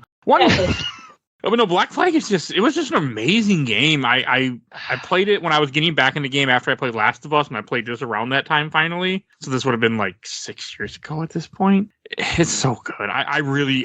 We're going through the Assassin's Creed series now on the podcast. So when you hear this, we're getting close to doing Brotherhood, and I'm working my way through. I'm excited to go back to 4. I'm not excited for 3, but I'm excited for 4. Plot point that we're still waiting for the next part of. I need to rescind all of my comments. I'm thinking of Rogue. Rogue's a really good Rogue game was too. good. No, I will die on this hill. I hate Rogue. Listen, between Unity and Rogue is the better game of that year. Of course, I'm not going to say Unity's a good game. Well, and I'm not Unity's gonna- fine now, right? I They still patched though. I mean, it was bad when it released. Yeah, after it was still patched, everything, everyone was kind of mid about it. But Black Flag, I will say, though I don't have a personal stake in it, my friend who loves pirate games is haunted by this game because even though he loved whatever the Xbox one is right now, that's the one, whatever the other one.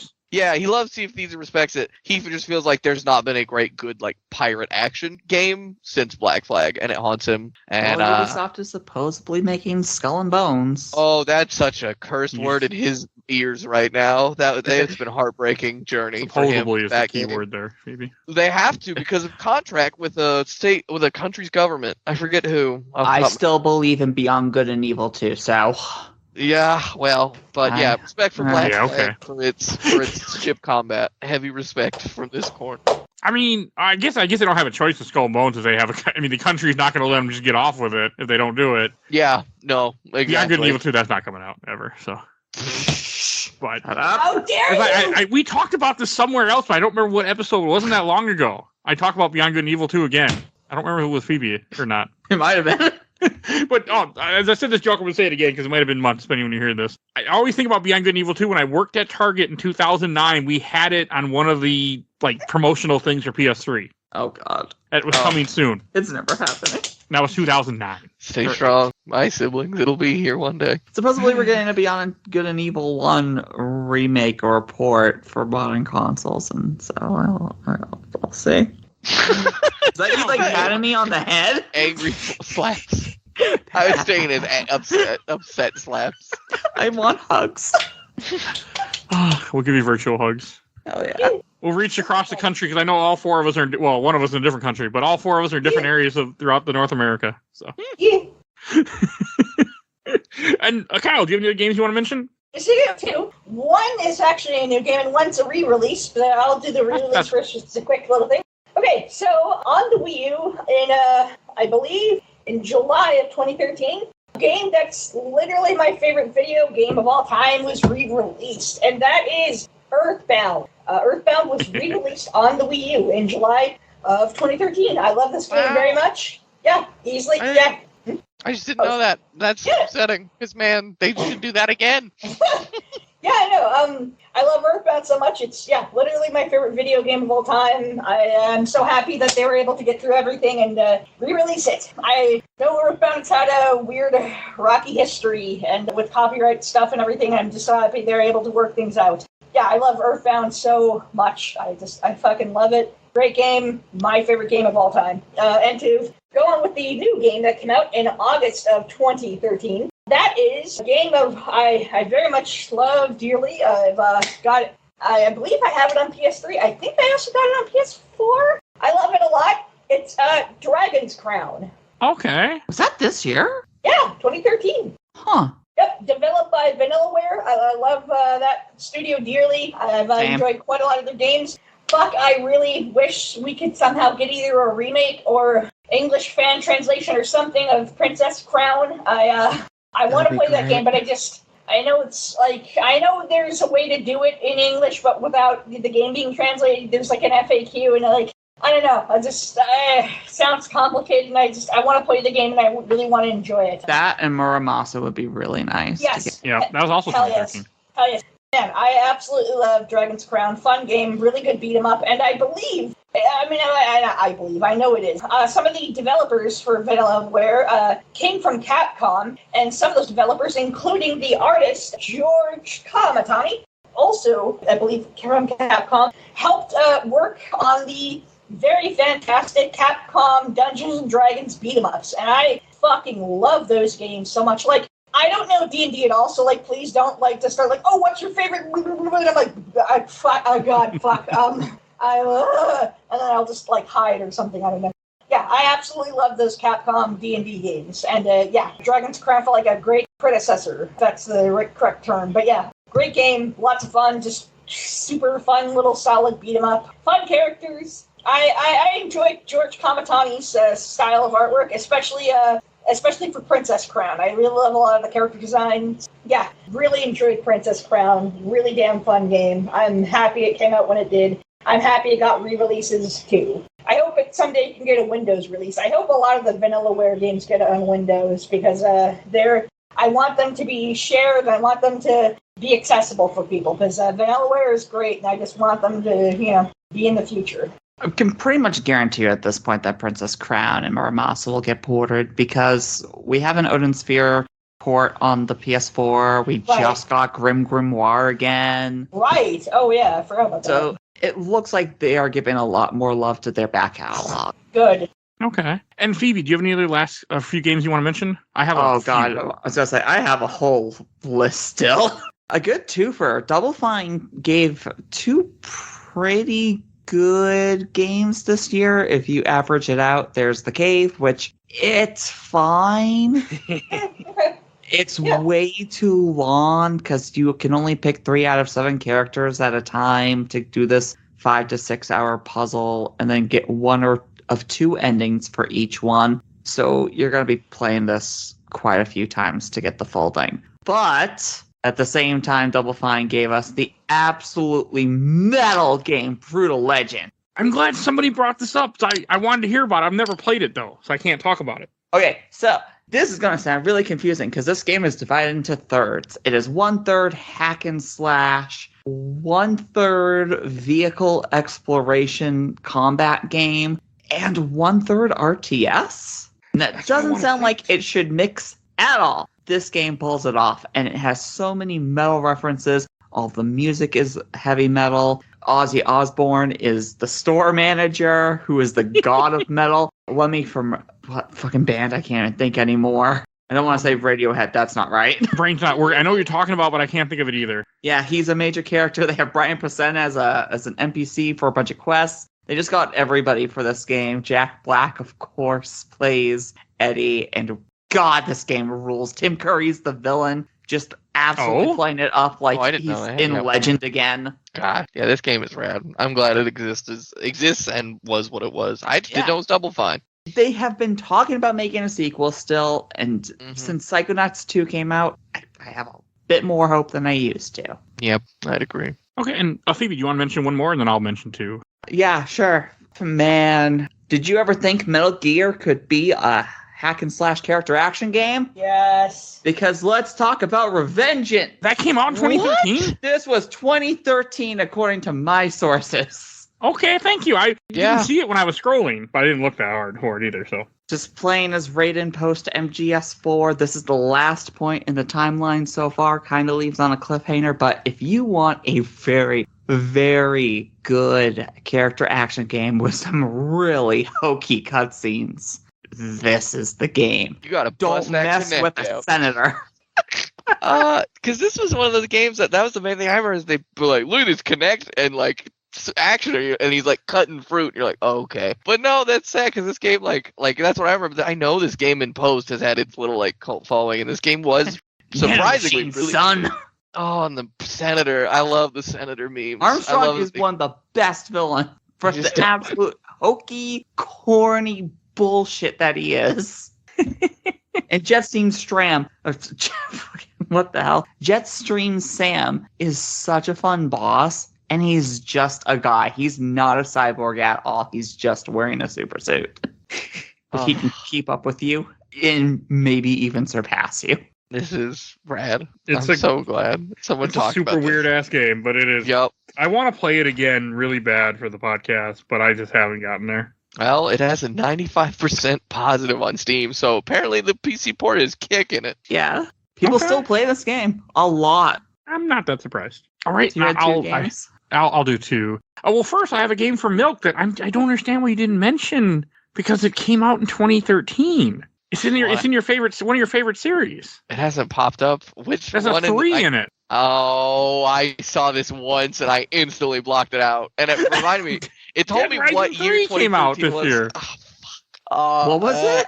Dead Rising 3 came out in 2013. Oh, God. Is this a bad game?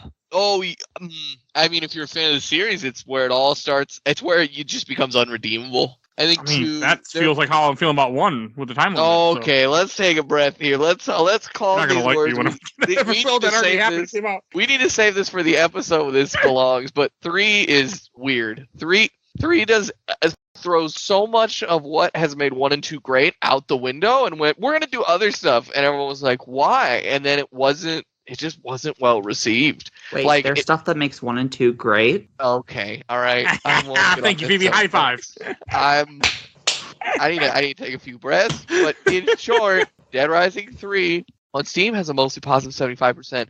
It was very much an Xbox game to like that they were pushing it to try to like really, show what the Xbox could do. And oh man, I hate this game so much. I've tried a few times since, and I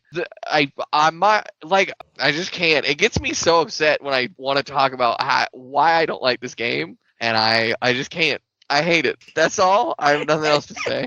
Okay, I just had to mention it because I was like, I'm surprised she didn't mention it. Yep, I try not to every day of my life. And I don't want to think about it. A random game that I actually played from 2013 that I bought for $5 in a Walmart bin. Rise Son of Rome, an Xbox One release game. It's not bad. Yeah, this was another one of those Xbox games. I think this was the first year of the Xbox One. Yeah, this is a Xbox. I'm pretty sure Xbox One launch title. Yeah. I liked it. I have it on Steam. I bought it for cheap on Steam because I want to do it on the show at some point because it's just a short gladiator game, and it's just cool. I mean, not gladiator is the right word, but it's just a short Roman game. You're a Roman soldier fighting barbarians, and it's pretty. It was short, like a 4 or 5 hour game or so, but it's just fun. Yeah, and I think liked it. The graphics was they were really pushing it at the time. Just don't think about Dead Rising 3. Go play Rise, and then that's fine.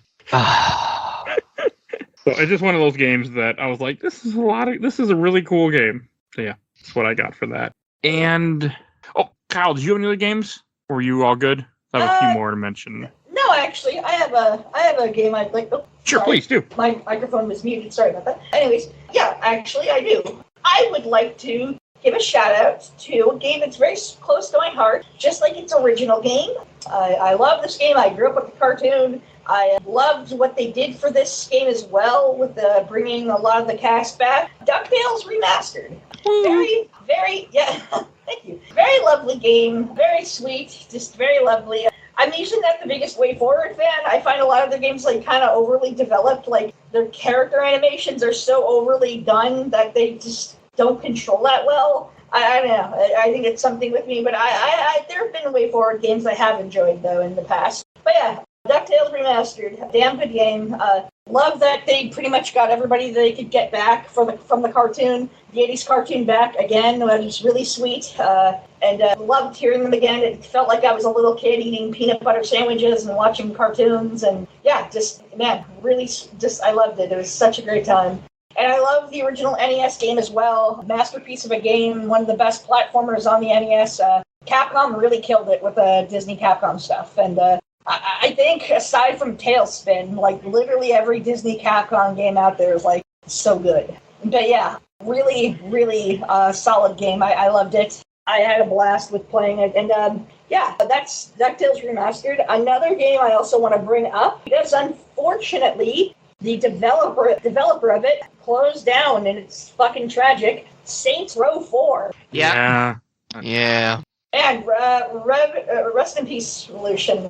You were a great studio. You made some really, really, really fun games. I had fun with most of the Saints Row games. Like Saints Row 2, 3, and 4 were all just... I had such a blast with them. They were just... Man, I spent countless hours. And the Red Faction games were fun. Yeah, like, they were. Especially the first game, you think it might just be some Half-Life clone or whatever the fuck. But, like, no, it's fun, and, like, blowing holes in the walls is so much fun. And, yeah, like, it's really fun little first-person shooters. Good games. And, yeah, I don't know. Fuck, it's so tragic. Breaks my heart that studios like this close down. I hope all the developers and the good people of those companies, especially Volition, go on to do better things. And I hope they get jobs in doing what they want to do. If they still like doing video games, I hope they do that. If they don't, then I hope they can go on doing what they really want to do in their lives. Rest in peace. Saints Row 4 was a blast. The superpowers, all that shit was just, man, like, just, well, what can we do to a sandbox game? Give you superpowers. Like, okay, fuck. Hell yeah, I'm there. And, like, you're listening to the radio, and you're listening to your favorite radio stations, and you listen to your favorite songs while you're flying, and you're running at, like, the fastest speed possible, and you're just, wee! Like, Really got to play that series one day. oh, I hope you do. They're a lot of fun. I know. I've been meaning to for years. I don't know. I own multiple copies. Well, I'm sure I don't know why. the studio going They have under. fantastic soundtracks. Yeah, they do. They do. I hope. I'm hoping with the studio going under. I'm not that, but like, But yeah, I hope the games will become cheap now because yeah, if you can pick them up, go pick them up. Whatever console you have, or PC or whatever, and yeah, go play them. They're just a lot of fun. Oh, I wish 2 had more support. I'm glad you mentioned 2. I stand 2 so much. I love 2. 2 is a really good balance of like seriousness and like the humor. Where like 3 and 4 are just like, whoa, we're so wacky. 2 is just like, no, there's some like kind of like stern, kind of dramatic parts. Yeah. It made his characters feel like they had weight, except like Yeah, when you get to like 3 and 4, like, oh, we're gonna kill this dude. I'm like, yeah, he might come back in 2 missions. I don't care. It's fine. Let's keep going and having some laughs. Yeah. But yeah, 2 is at this point, especially because it never got any sort of support really outside of its initial window. It's a hard game to love. You got to do a lot of tweaking to make it like not to remove some of that aged cheese on it. But it's I love it still. Same. So I have a couple games I'll mention real quick again. Or actually, Phoebe, give me the games mentioned. I have a long list. Sure, feel free to do another 2, and I'll do another 2. We can just knock out what we have. The Amazing Spider-Man, the first game of the Andrew Garfield games, is actually amazing, and it has no right to be. And their version of Alistair Smythe is terrifying. The lyric is great. Everything in this game is actually really, really, really good. I cannot recommend enough to play Amazing Spider-Man. And that's not something that most people would ever think about, like, saying. But you're not wrong. I mean, it's a good game. I will even go as far as say, hey, if you like Spider-Man 2, the Maguire game, or the Insomniac ones, give this a shot. This has really good web sling. All the some of the collectibles are really, really good. And speaking of Marvel, the Deadpool game came this year. The Deadpool game? Damn. That's good. These lists, when you look them up, they don't do it justice. Because, yeah, Deadpool game was massive. Not in terms of, like, popularity, but it was a great game for being like, damn. He gave us an actual canon with the comic Deadpool. We're not seeing any text bubbles unlikely with Deadpool 3. But we got to see the narration text bubbles in his head. Mm-hmm. We got to see the and you know what? Somebody who's been screaming up since about First Class came out. Finally, we get a piece of media with Mr. Sister in it, and a really, really, really good Mr. Sinister. Is it still bad? By the way, yes. Mm-hmm. Give me a second. Yeah, I know, but no, yeah, I had a lot of experience with that game, getting to like just play through it and be like, because I'd kind of started to like Deadpool by this point, and then playing this, it was like fully cemented. I was like, I love this. He's probably one of my, I mean, he's definitely my favorite superhero, but he might be one of my first like superheroes. So I was like, oh, I really like this person and like what the whole bag is. Okay, I forgot. I didn't even realize that game was this year. I played it once. I beat it. I liked it. It's really expensive if you want to buy a Steam code for it now, by the way. Oh, wait. Oh, no. Oh, no. Is it good? I I think so. think it's better, but I'm curious. Hey, that's great. No. No. No. Piracy. Oh, I still own it on Steam. Woohoo! Yeah, it was selling for hundreds of dollars at one point on freaking like one of the CD key websites and things, and people were like, because I'm part of Steam Deck groups, and they were bitching about it, so that's how I know. Well, thankfully, yeah, there's some like CD keys, which I think is a pretty reputable one in my memory. They sell for like $13 now, but yeah, there's still other ones that are like $70, $600. Yeah, it's just that's why I buy, like I was talking about earlier, why I buy games when I hear them getting delisted, or if it's a Marvel franchise, Marvel anything, or like something licensed, I buy it immediately, especially Marvel, because Marvel is notorious for being like, oh, you want to play our game? Well, guess what? It's gone now. Fuck you. We don't know who the X-Men are anymore. You know, for someone, if something like that stupid happens, like, I mean, I wouldn't be surprised if we get to a point where they're like, Spider-Man? Who's Spider-Man? We don't own him. Fuck you. Have I got good news for you? You can get a CD key of Crayola Scoop for $3 right now. I want it for please two. stop. Oh. It doesn't help. This was one of the last Tycoon Studios games before they got thrown into the Call of Duty mines. Oh, that makes it sad and hard to hear and think about emotionally. Well, since you mentioned Call of Duty, we did get a Call of Duty this year. We got Call of Duty Ghost came out this year. Yeah, I saw that. I thought about talking about it, but I was like, nah. I don't think much to say about it other than it came out. It exists. It's a game that nobody talks about. That's it. That's all you need. Another quick game that I want to mention, Injustice Gods Among Us came out in 2013 also. Yep. I saw that one too, and as everyone's like, I don't have anything to say about it, but it did happen. It's more of I just want to mention that it came out. Yeah. Good for Injustice for existing and being what it is, because it's wacky, and I love it. Yeah, cool game. All right. Phoebe, do you have any other games to mention? If I can fix audio problems, maybe. Okay, Still? Yeah. God damn it. You could try restarting. Is that? I'm definitely tapped out on games. I don't have anything else. Okay, I'll mention a couple quick, and then I want the last one to go on. Lego Marvel Superheroes came out in 2013, which I really enjoyed, so I just have to mention it. It's a Lego game. Castlevania Lords of Shadow, Mirror of Fate, the 3DS, and then also came out on PlayStation 3, and that Metroidvania one, based in that saga, is really good. The Lords of Shadow stuff. And I have two other games I'll mention quick. Legend of Zelda Link Between Worlds came out in 3DS. That's a really good Zelda game. Yeah, didn't even know that one was that year. Yeah, 2013. I played it once. I need to play it again. It's such a good game. And then a game that I have been skipping on because I forgot it was 2013. One of my favorite Batman games, Batman Arkham Origins, came out in 2013. Woohoo! I'm not joking. I love this game. Is that the one with the car? No, that's Arkham Knight. Oh, okay, cool. Yeah. Arkham Origins is the one that's made by a different studio, and everybody bitched, and then it went away, essentially. But it's a great game, and it doesn't get the respect it deserves. I mean, on Steam, it's doing pretty well review-wise. I don't remember this game getting that much hate. I remember the car one getting hate. I mean, this one got hate, too. I remember just be like, it's fine. And the last game that we're going to go out on is Bill Tucker's, if you listen to the episode, favorite game of all time, BioShock Infinite. I'm kidding. He hates the game. I remember really liking it when it came out, and then I played it for this podcast, and it wasn't the best. I never liked this game that much. Like, when I played it, I felt like it was all full of itself, and it's like that. Like, there's elements of it. I can't even remember her name, but the femme protagonist that are great and wonderful. Elizabeth's wonderful. The DLC I heard amazing things about, and I totally bought it. But man, when it first played, I was like, this game is way too hyped, and it has not aged well in certain elements, but I know it still has a lot of people who are fans of it, and I wish I could be one sometimes. I didn't enjoy it when we played it for the podcast, and I don't think I ever need to go back to it again.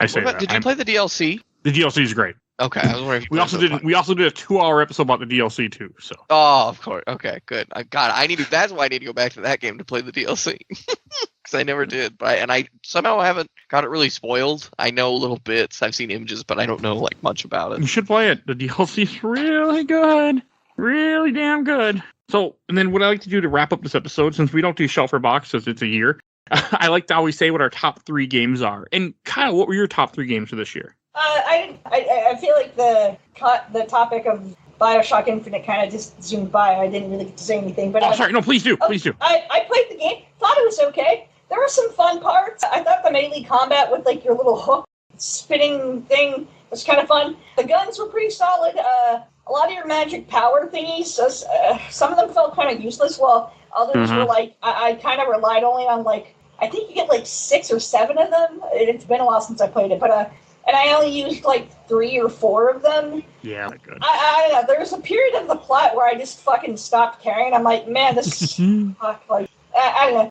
And then, like, I beat the game, but I got stuck on near the final boss because it was so fucking frustrating, and I just YouTubed it after I got stuck and frustrated. I don't know, like, there's some stuff with the politics of this game that I'm just like, oh, I don't like what this is saying. Yeah. No, it's racist and sexist. Or at least what I think it's saying, because, like, I don't know.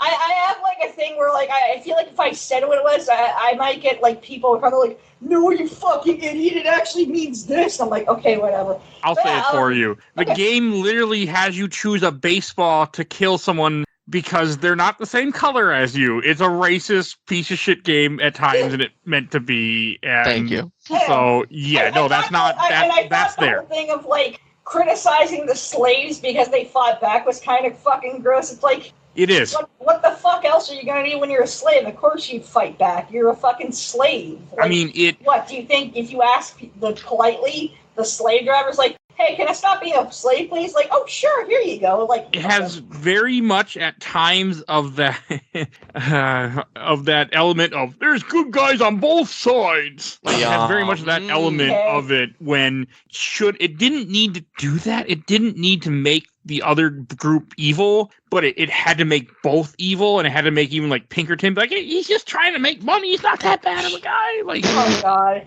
it has some, and it taints the game. My other issue with the game is that the game is just, I don't like the gameplay compared to Like, I played BioShock 1 and 2 not that long in between playing Infinite, and those two are both so much more fun to play. Also, like, I don't know, there were like parts of this game I was like, oh, this is actually kind of fun, and I'm liking this, and then I don't know, I felt like the boss fight with the ghost mother or whatever the hell was just like, what the fuck is this Doctor Who or something? What the fuck is this? And then I got kind of, I looked up a guide because I was getting lost. I'm like, okay, I'm just gonna, I'll look it up and see what I have to do because I'm getting stuck on this. But yeah, I played through most of it, and I don't know, I thought it was all right, but I felt kind of bad because like everybody else who I knew was like really in love with this game. I'm like, oh, this is the game of the year, and I'm like, yeah, that's okay. I'm familiar a little bit more with the other BioShock games, and they're pretty good. I enjoyed them. I think the atmosphere in those first 2 games, especially the first game especially, is like really good, and I was like, I get this. But yeah, I don't know, Infinite.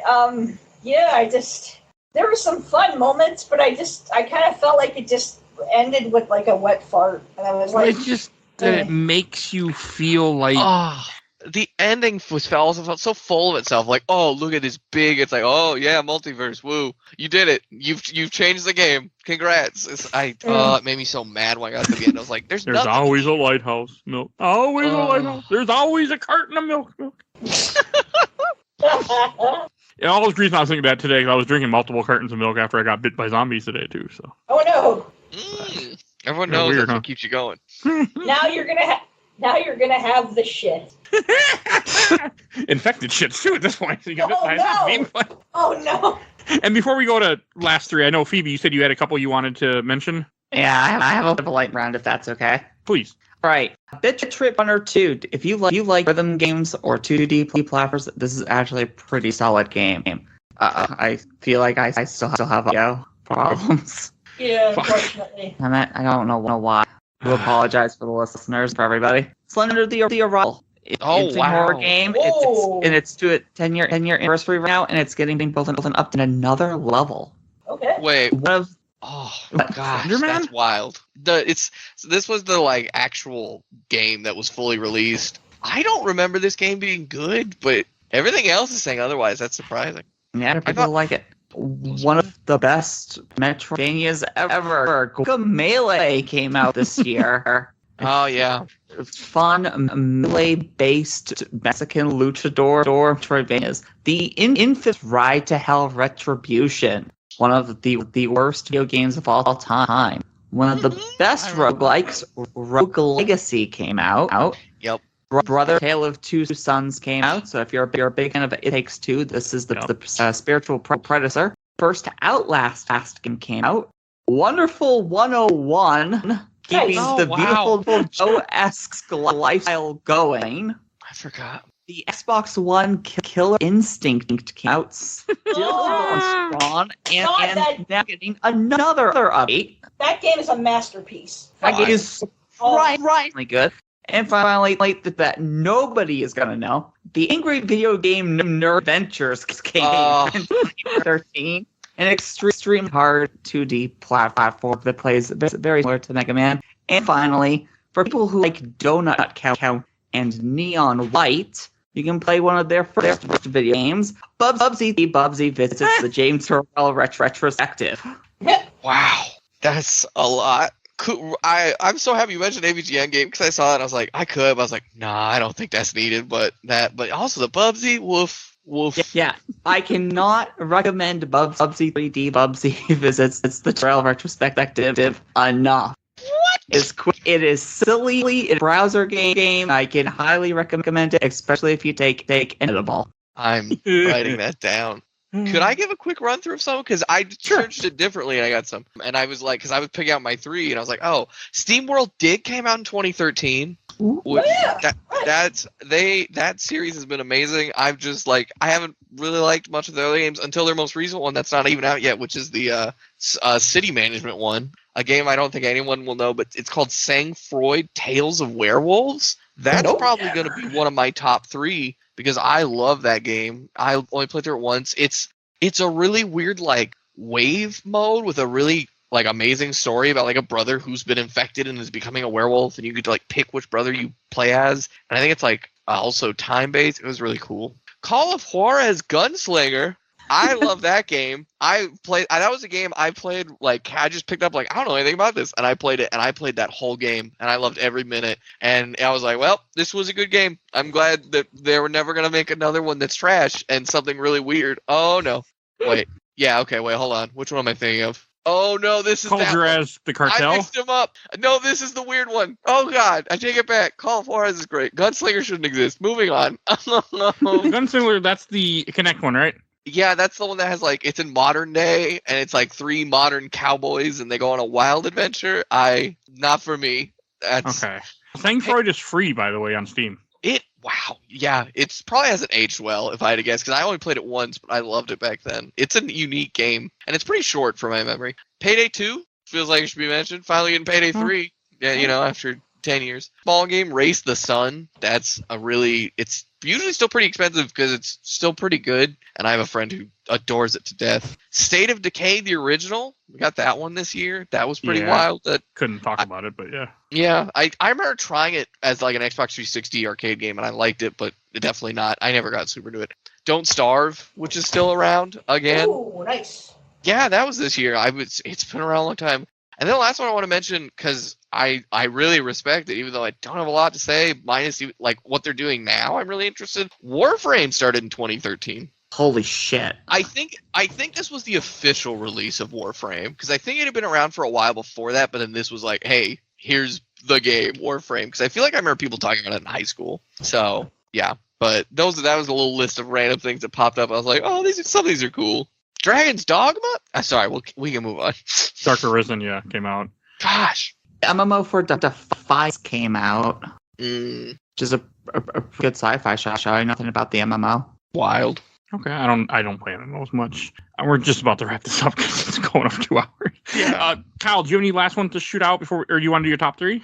Well, shout out before my top 3, and to do my top 3, I can do both. But yeah, sure. Okay. Last mention, I feel like I'm kind of pulling out a lot of the big bangers and not the indie stuff or whatever. But to kind of wrap things up, I believe this came out in December of 2013. Love this game quite a bit because I love its original game.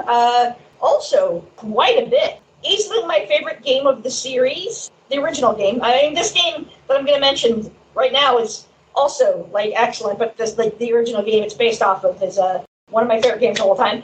And that is for the Nintendo 3DS. Yes, folks, the 3DS. Once again, we're just on a roll. Woo! With the 3DS. The Legend of Zelda, A Link Between Worlds. I believe this came out in December of 2013. Damn great game. I had a lot of fun with it because I love this game also because, yeah, I love The Legend of Zelda, A Link to the Past. That's easily my favorite game of the Zelda series, of the entire Zelda series. I love A Link to the Past so much. I just think the game's great. The gameplay is really great. I think it expands off of the ideas of Zelda 1 and Zelda 2, especially Zelda 1. Somehow makes it even better as a sequel, and I think the dungeon design is just about all perfect. I hate the forest dungeon in the Dark World, the third dungeon, Deep Darkness, I believe is what it's called. Fuck that dungeon, it's super annoying. It has those fucking stupid mummy enemies. I'm sorry, I forgot the name of them, but those, what? I know it. Gibdo? Yeah, Gibdo. Gibdo or I Redo believe Dad. Gibdo. Okay, yeah, Yeah, excuse Gibdo me. or Redead, yeah. Yeah, my apologies. The Gibdo enemies, they're hard to fight, like, unless you got the fire wand, the fire rod, excuse me, where you can just insta-kill them with one hit. Like, they take, like, I think 4 slashes. Yeah, they're really annoying. And also, another thing that's really fucking annoying about the Deep Darkness dungeon are the goddamn wall masters. Holy shit. Number one, I'm terrified of wall masters, especially in the 3D games. But number two, they are also really fucking annoying. But yeah, A Link Between Worlds is excellent. It does so many charming things as a sequel. I gotta say, though, I'm heartbroken that A Link Between Worlds forgot my favorite characters from the original game, and that is the bully and his friend that are in the Hyrule Mountain. Oh yeah, in the Dark World. Yeah, in the Dark World. And they are just the cutest characters. The bully being that weird orange animal creature with a horn on its head. Yeah. And the super adorable, I love him to bits, is his little friend who's a little pink round little blob with little feet. And he kicks his friend around because, he's the bully. He's a piece of shit. But he kicks his little friend around, and his friend's, like, running around and, like, trying to get his footing back, and he's just, like, rolling around on the ground. And, yeah, I'm so heartbroken that they didn't bring those two back for A Link Between Worlds. I would have hoped that maybe the bully would stop being a bully and they'd just be best friends. And hopefully the friend would forgive the bully for being a bully and, they'd just be best buddies and stuff. Sorry, I didn't mean to go into weird fan fiction territory. But, yeah, Between Worlds, damn great game. I loved it. Solid sequel. Loved its dungeons ideas. A lot of really cute, cool, unique stuff for a Zelda game. Loved it to bits. Great way to end the year. And to do my top 3, if you don't mind, Mike. Oh, please do. Okay, all right. Well, this might be a bit of a curveball for some of y'all, because I didn't really bring it up. But, okay, number 3. Number 3 is going to be Legend of Zelda, Link Between Worlds. That's not the curveball. But yeah, is my number 3. Number 2 is going to be The Last of Us. I love this game. It blew me away. Easily fantastic. I was just really impressed by it. And I'm fine with just playing the first game and leaving it there. Number 1 is going to be, here's the curveball, because I did not talk about this at all, but I really love this game, and I'm so happy that I believe Milk brought this up. My apologies if I got it wrong. But for the Xbox One, Killer Instinct. This is such a fantastic game. Such a fantastic fighting game. My God, Double Helix games. I did not expect at all for them to create probably the best fighting game of that entire generation. With Capcom kind of losing it with Street Fighter V, and Bandai Namco doing pretty damn well with Tekken 7, I will say, as a fighting game fanatic. Yeah, Killer Instinct just blew me the hell away. Fantastic gameplay, great controls. I quite enjoyed the Killer Instinct games back when I was younger for the various Nintendo consoles and the arcades. Both games were, both Killer Instincts were damn good.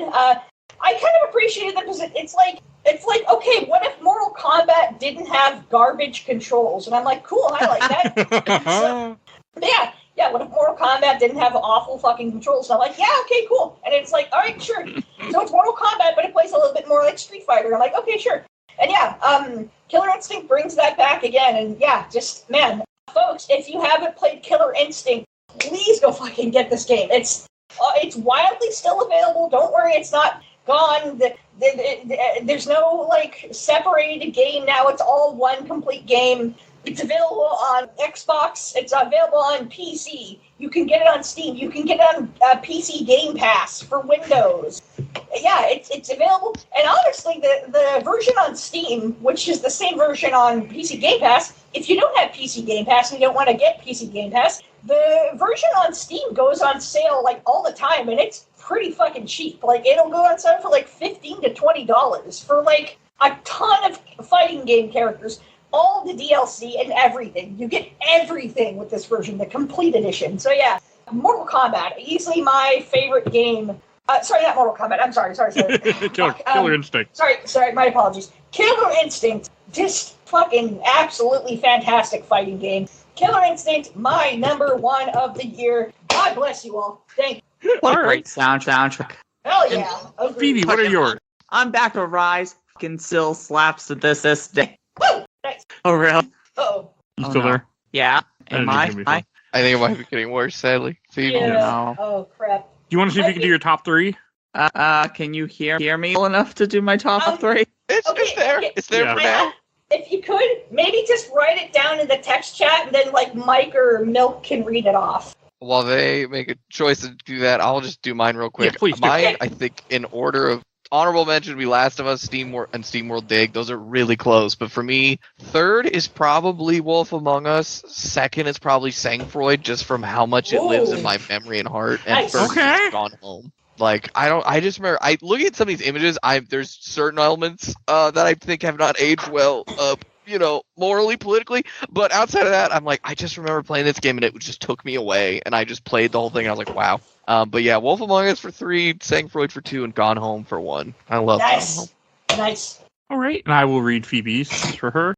Link Between Worlds, Wolf Among Us, and Final Fantasy XIV. Yes. I'm not surprised. And I will say my 3. What do you know? Legend of Zelda Link Between Worlds also. Super Mario 3D World and Batman Arkham Origins. Nice. Ooh. Because I fucking love Batman Arkham Origins. Okay? Like, I just love that game. I don't care what anyone says. That game is amazing. Damn solid choice. All y'all, like all of y'all, just good video. Right? And good video games. I'm sorry, I just all the Your good team was video rad. games. It well, a was lot of rad. good stuff in 2013, more than I thought, because the way I do these, I just like to go back 10 and 20 years. I don't even think about, like, okay, I just got to get this done this year, and it just worked out. So they tend to be good years sometimes, and there's a lot of good shit that comes out, and luckily I played some amount of things in the last 10 years. So, all right, and Kyle, where can people find you at? Okay, well, y'all can find me posting my various musings about horror, queer stuff, and cute things in retro video games and retro video games in general on Twitter at UFO_Canada. Yeah, UFO_Canada. And you can also find me on Blue Sky at chibiufo.bluesky.social. And you can also find me posting random pictures of stuff on Instagram as well at chibiufo. And you can hear Phoebe on Twitch at the Let's Play Princess. There'll be a link in the show notes for her Twitch channel. And Milk, where you'll find you at? Currently, they can find me at twitch.tv/SpaceMilkCarton, but probably within, I'd say, a month or two, it'll probably change to and be finalized as Space Milk Cutie. Okay. This comes out in November, so maybe you need to send me a correct link. Yeah, probably. We'll see. It depends. I updated my name like a month ago, and I was like, oh, no, I need to change this again. It was like, no, you have to wait now. I was like, that's fair. All right, you'll see links in the show notes to all that. And if you want to hear more of this podcast, there are over 500 episodes on Podbean. We've done a few year in gaming. I think we've done 5 or 6 of these, so you can find them all in there. I'm not even going to bother saying what years or anything. Just go on the Podbean website, type in year in gaming, see what happens. You can also search everything else random shit we do. We do Star Wars, Batman, all. You never know what the hell. Just search, you'll find it. We do Shaun the Dead ones with some of this cast, like. Yeah, we do a lot of random shit. Just go look up our catalog. Want to give a shout out to my awesome intro and outro, courtesy of Helena at Hell Hasfer. You can follow her on TikTok. You'll see a link in the show notes. Also want to give a shout out to my buddy Bill Tucker, who did the MCU movies with me. You can find him on Start His Own Podcast, A Gamer Looks at 40. If you want to support this show, we do have a Patreon. You'll see a link in the show notes to our Patreon. And we also have a Discord. Please join our Discord. You see a link in the show notes to that too. So please join, chat with us. And please follow us on Facebook, Instagram, Twitter, Threads. We're on YouTube, audio only, but we are on YouTube. And I think that's everything I need to say. So we will see you guys all next time. Bye, everybody. Take care, everybody. Bye.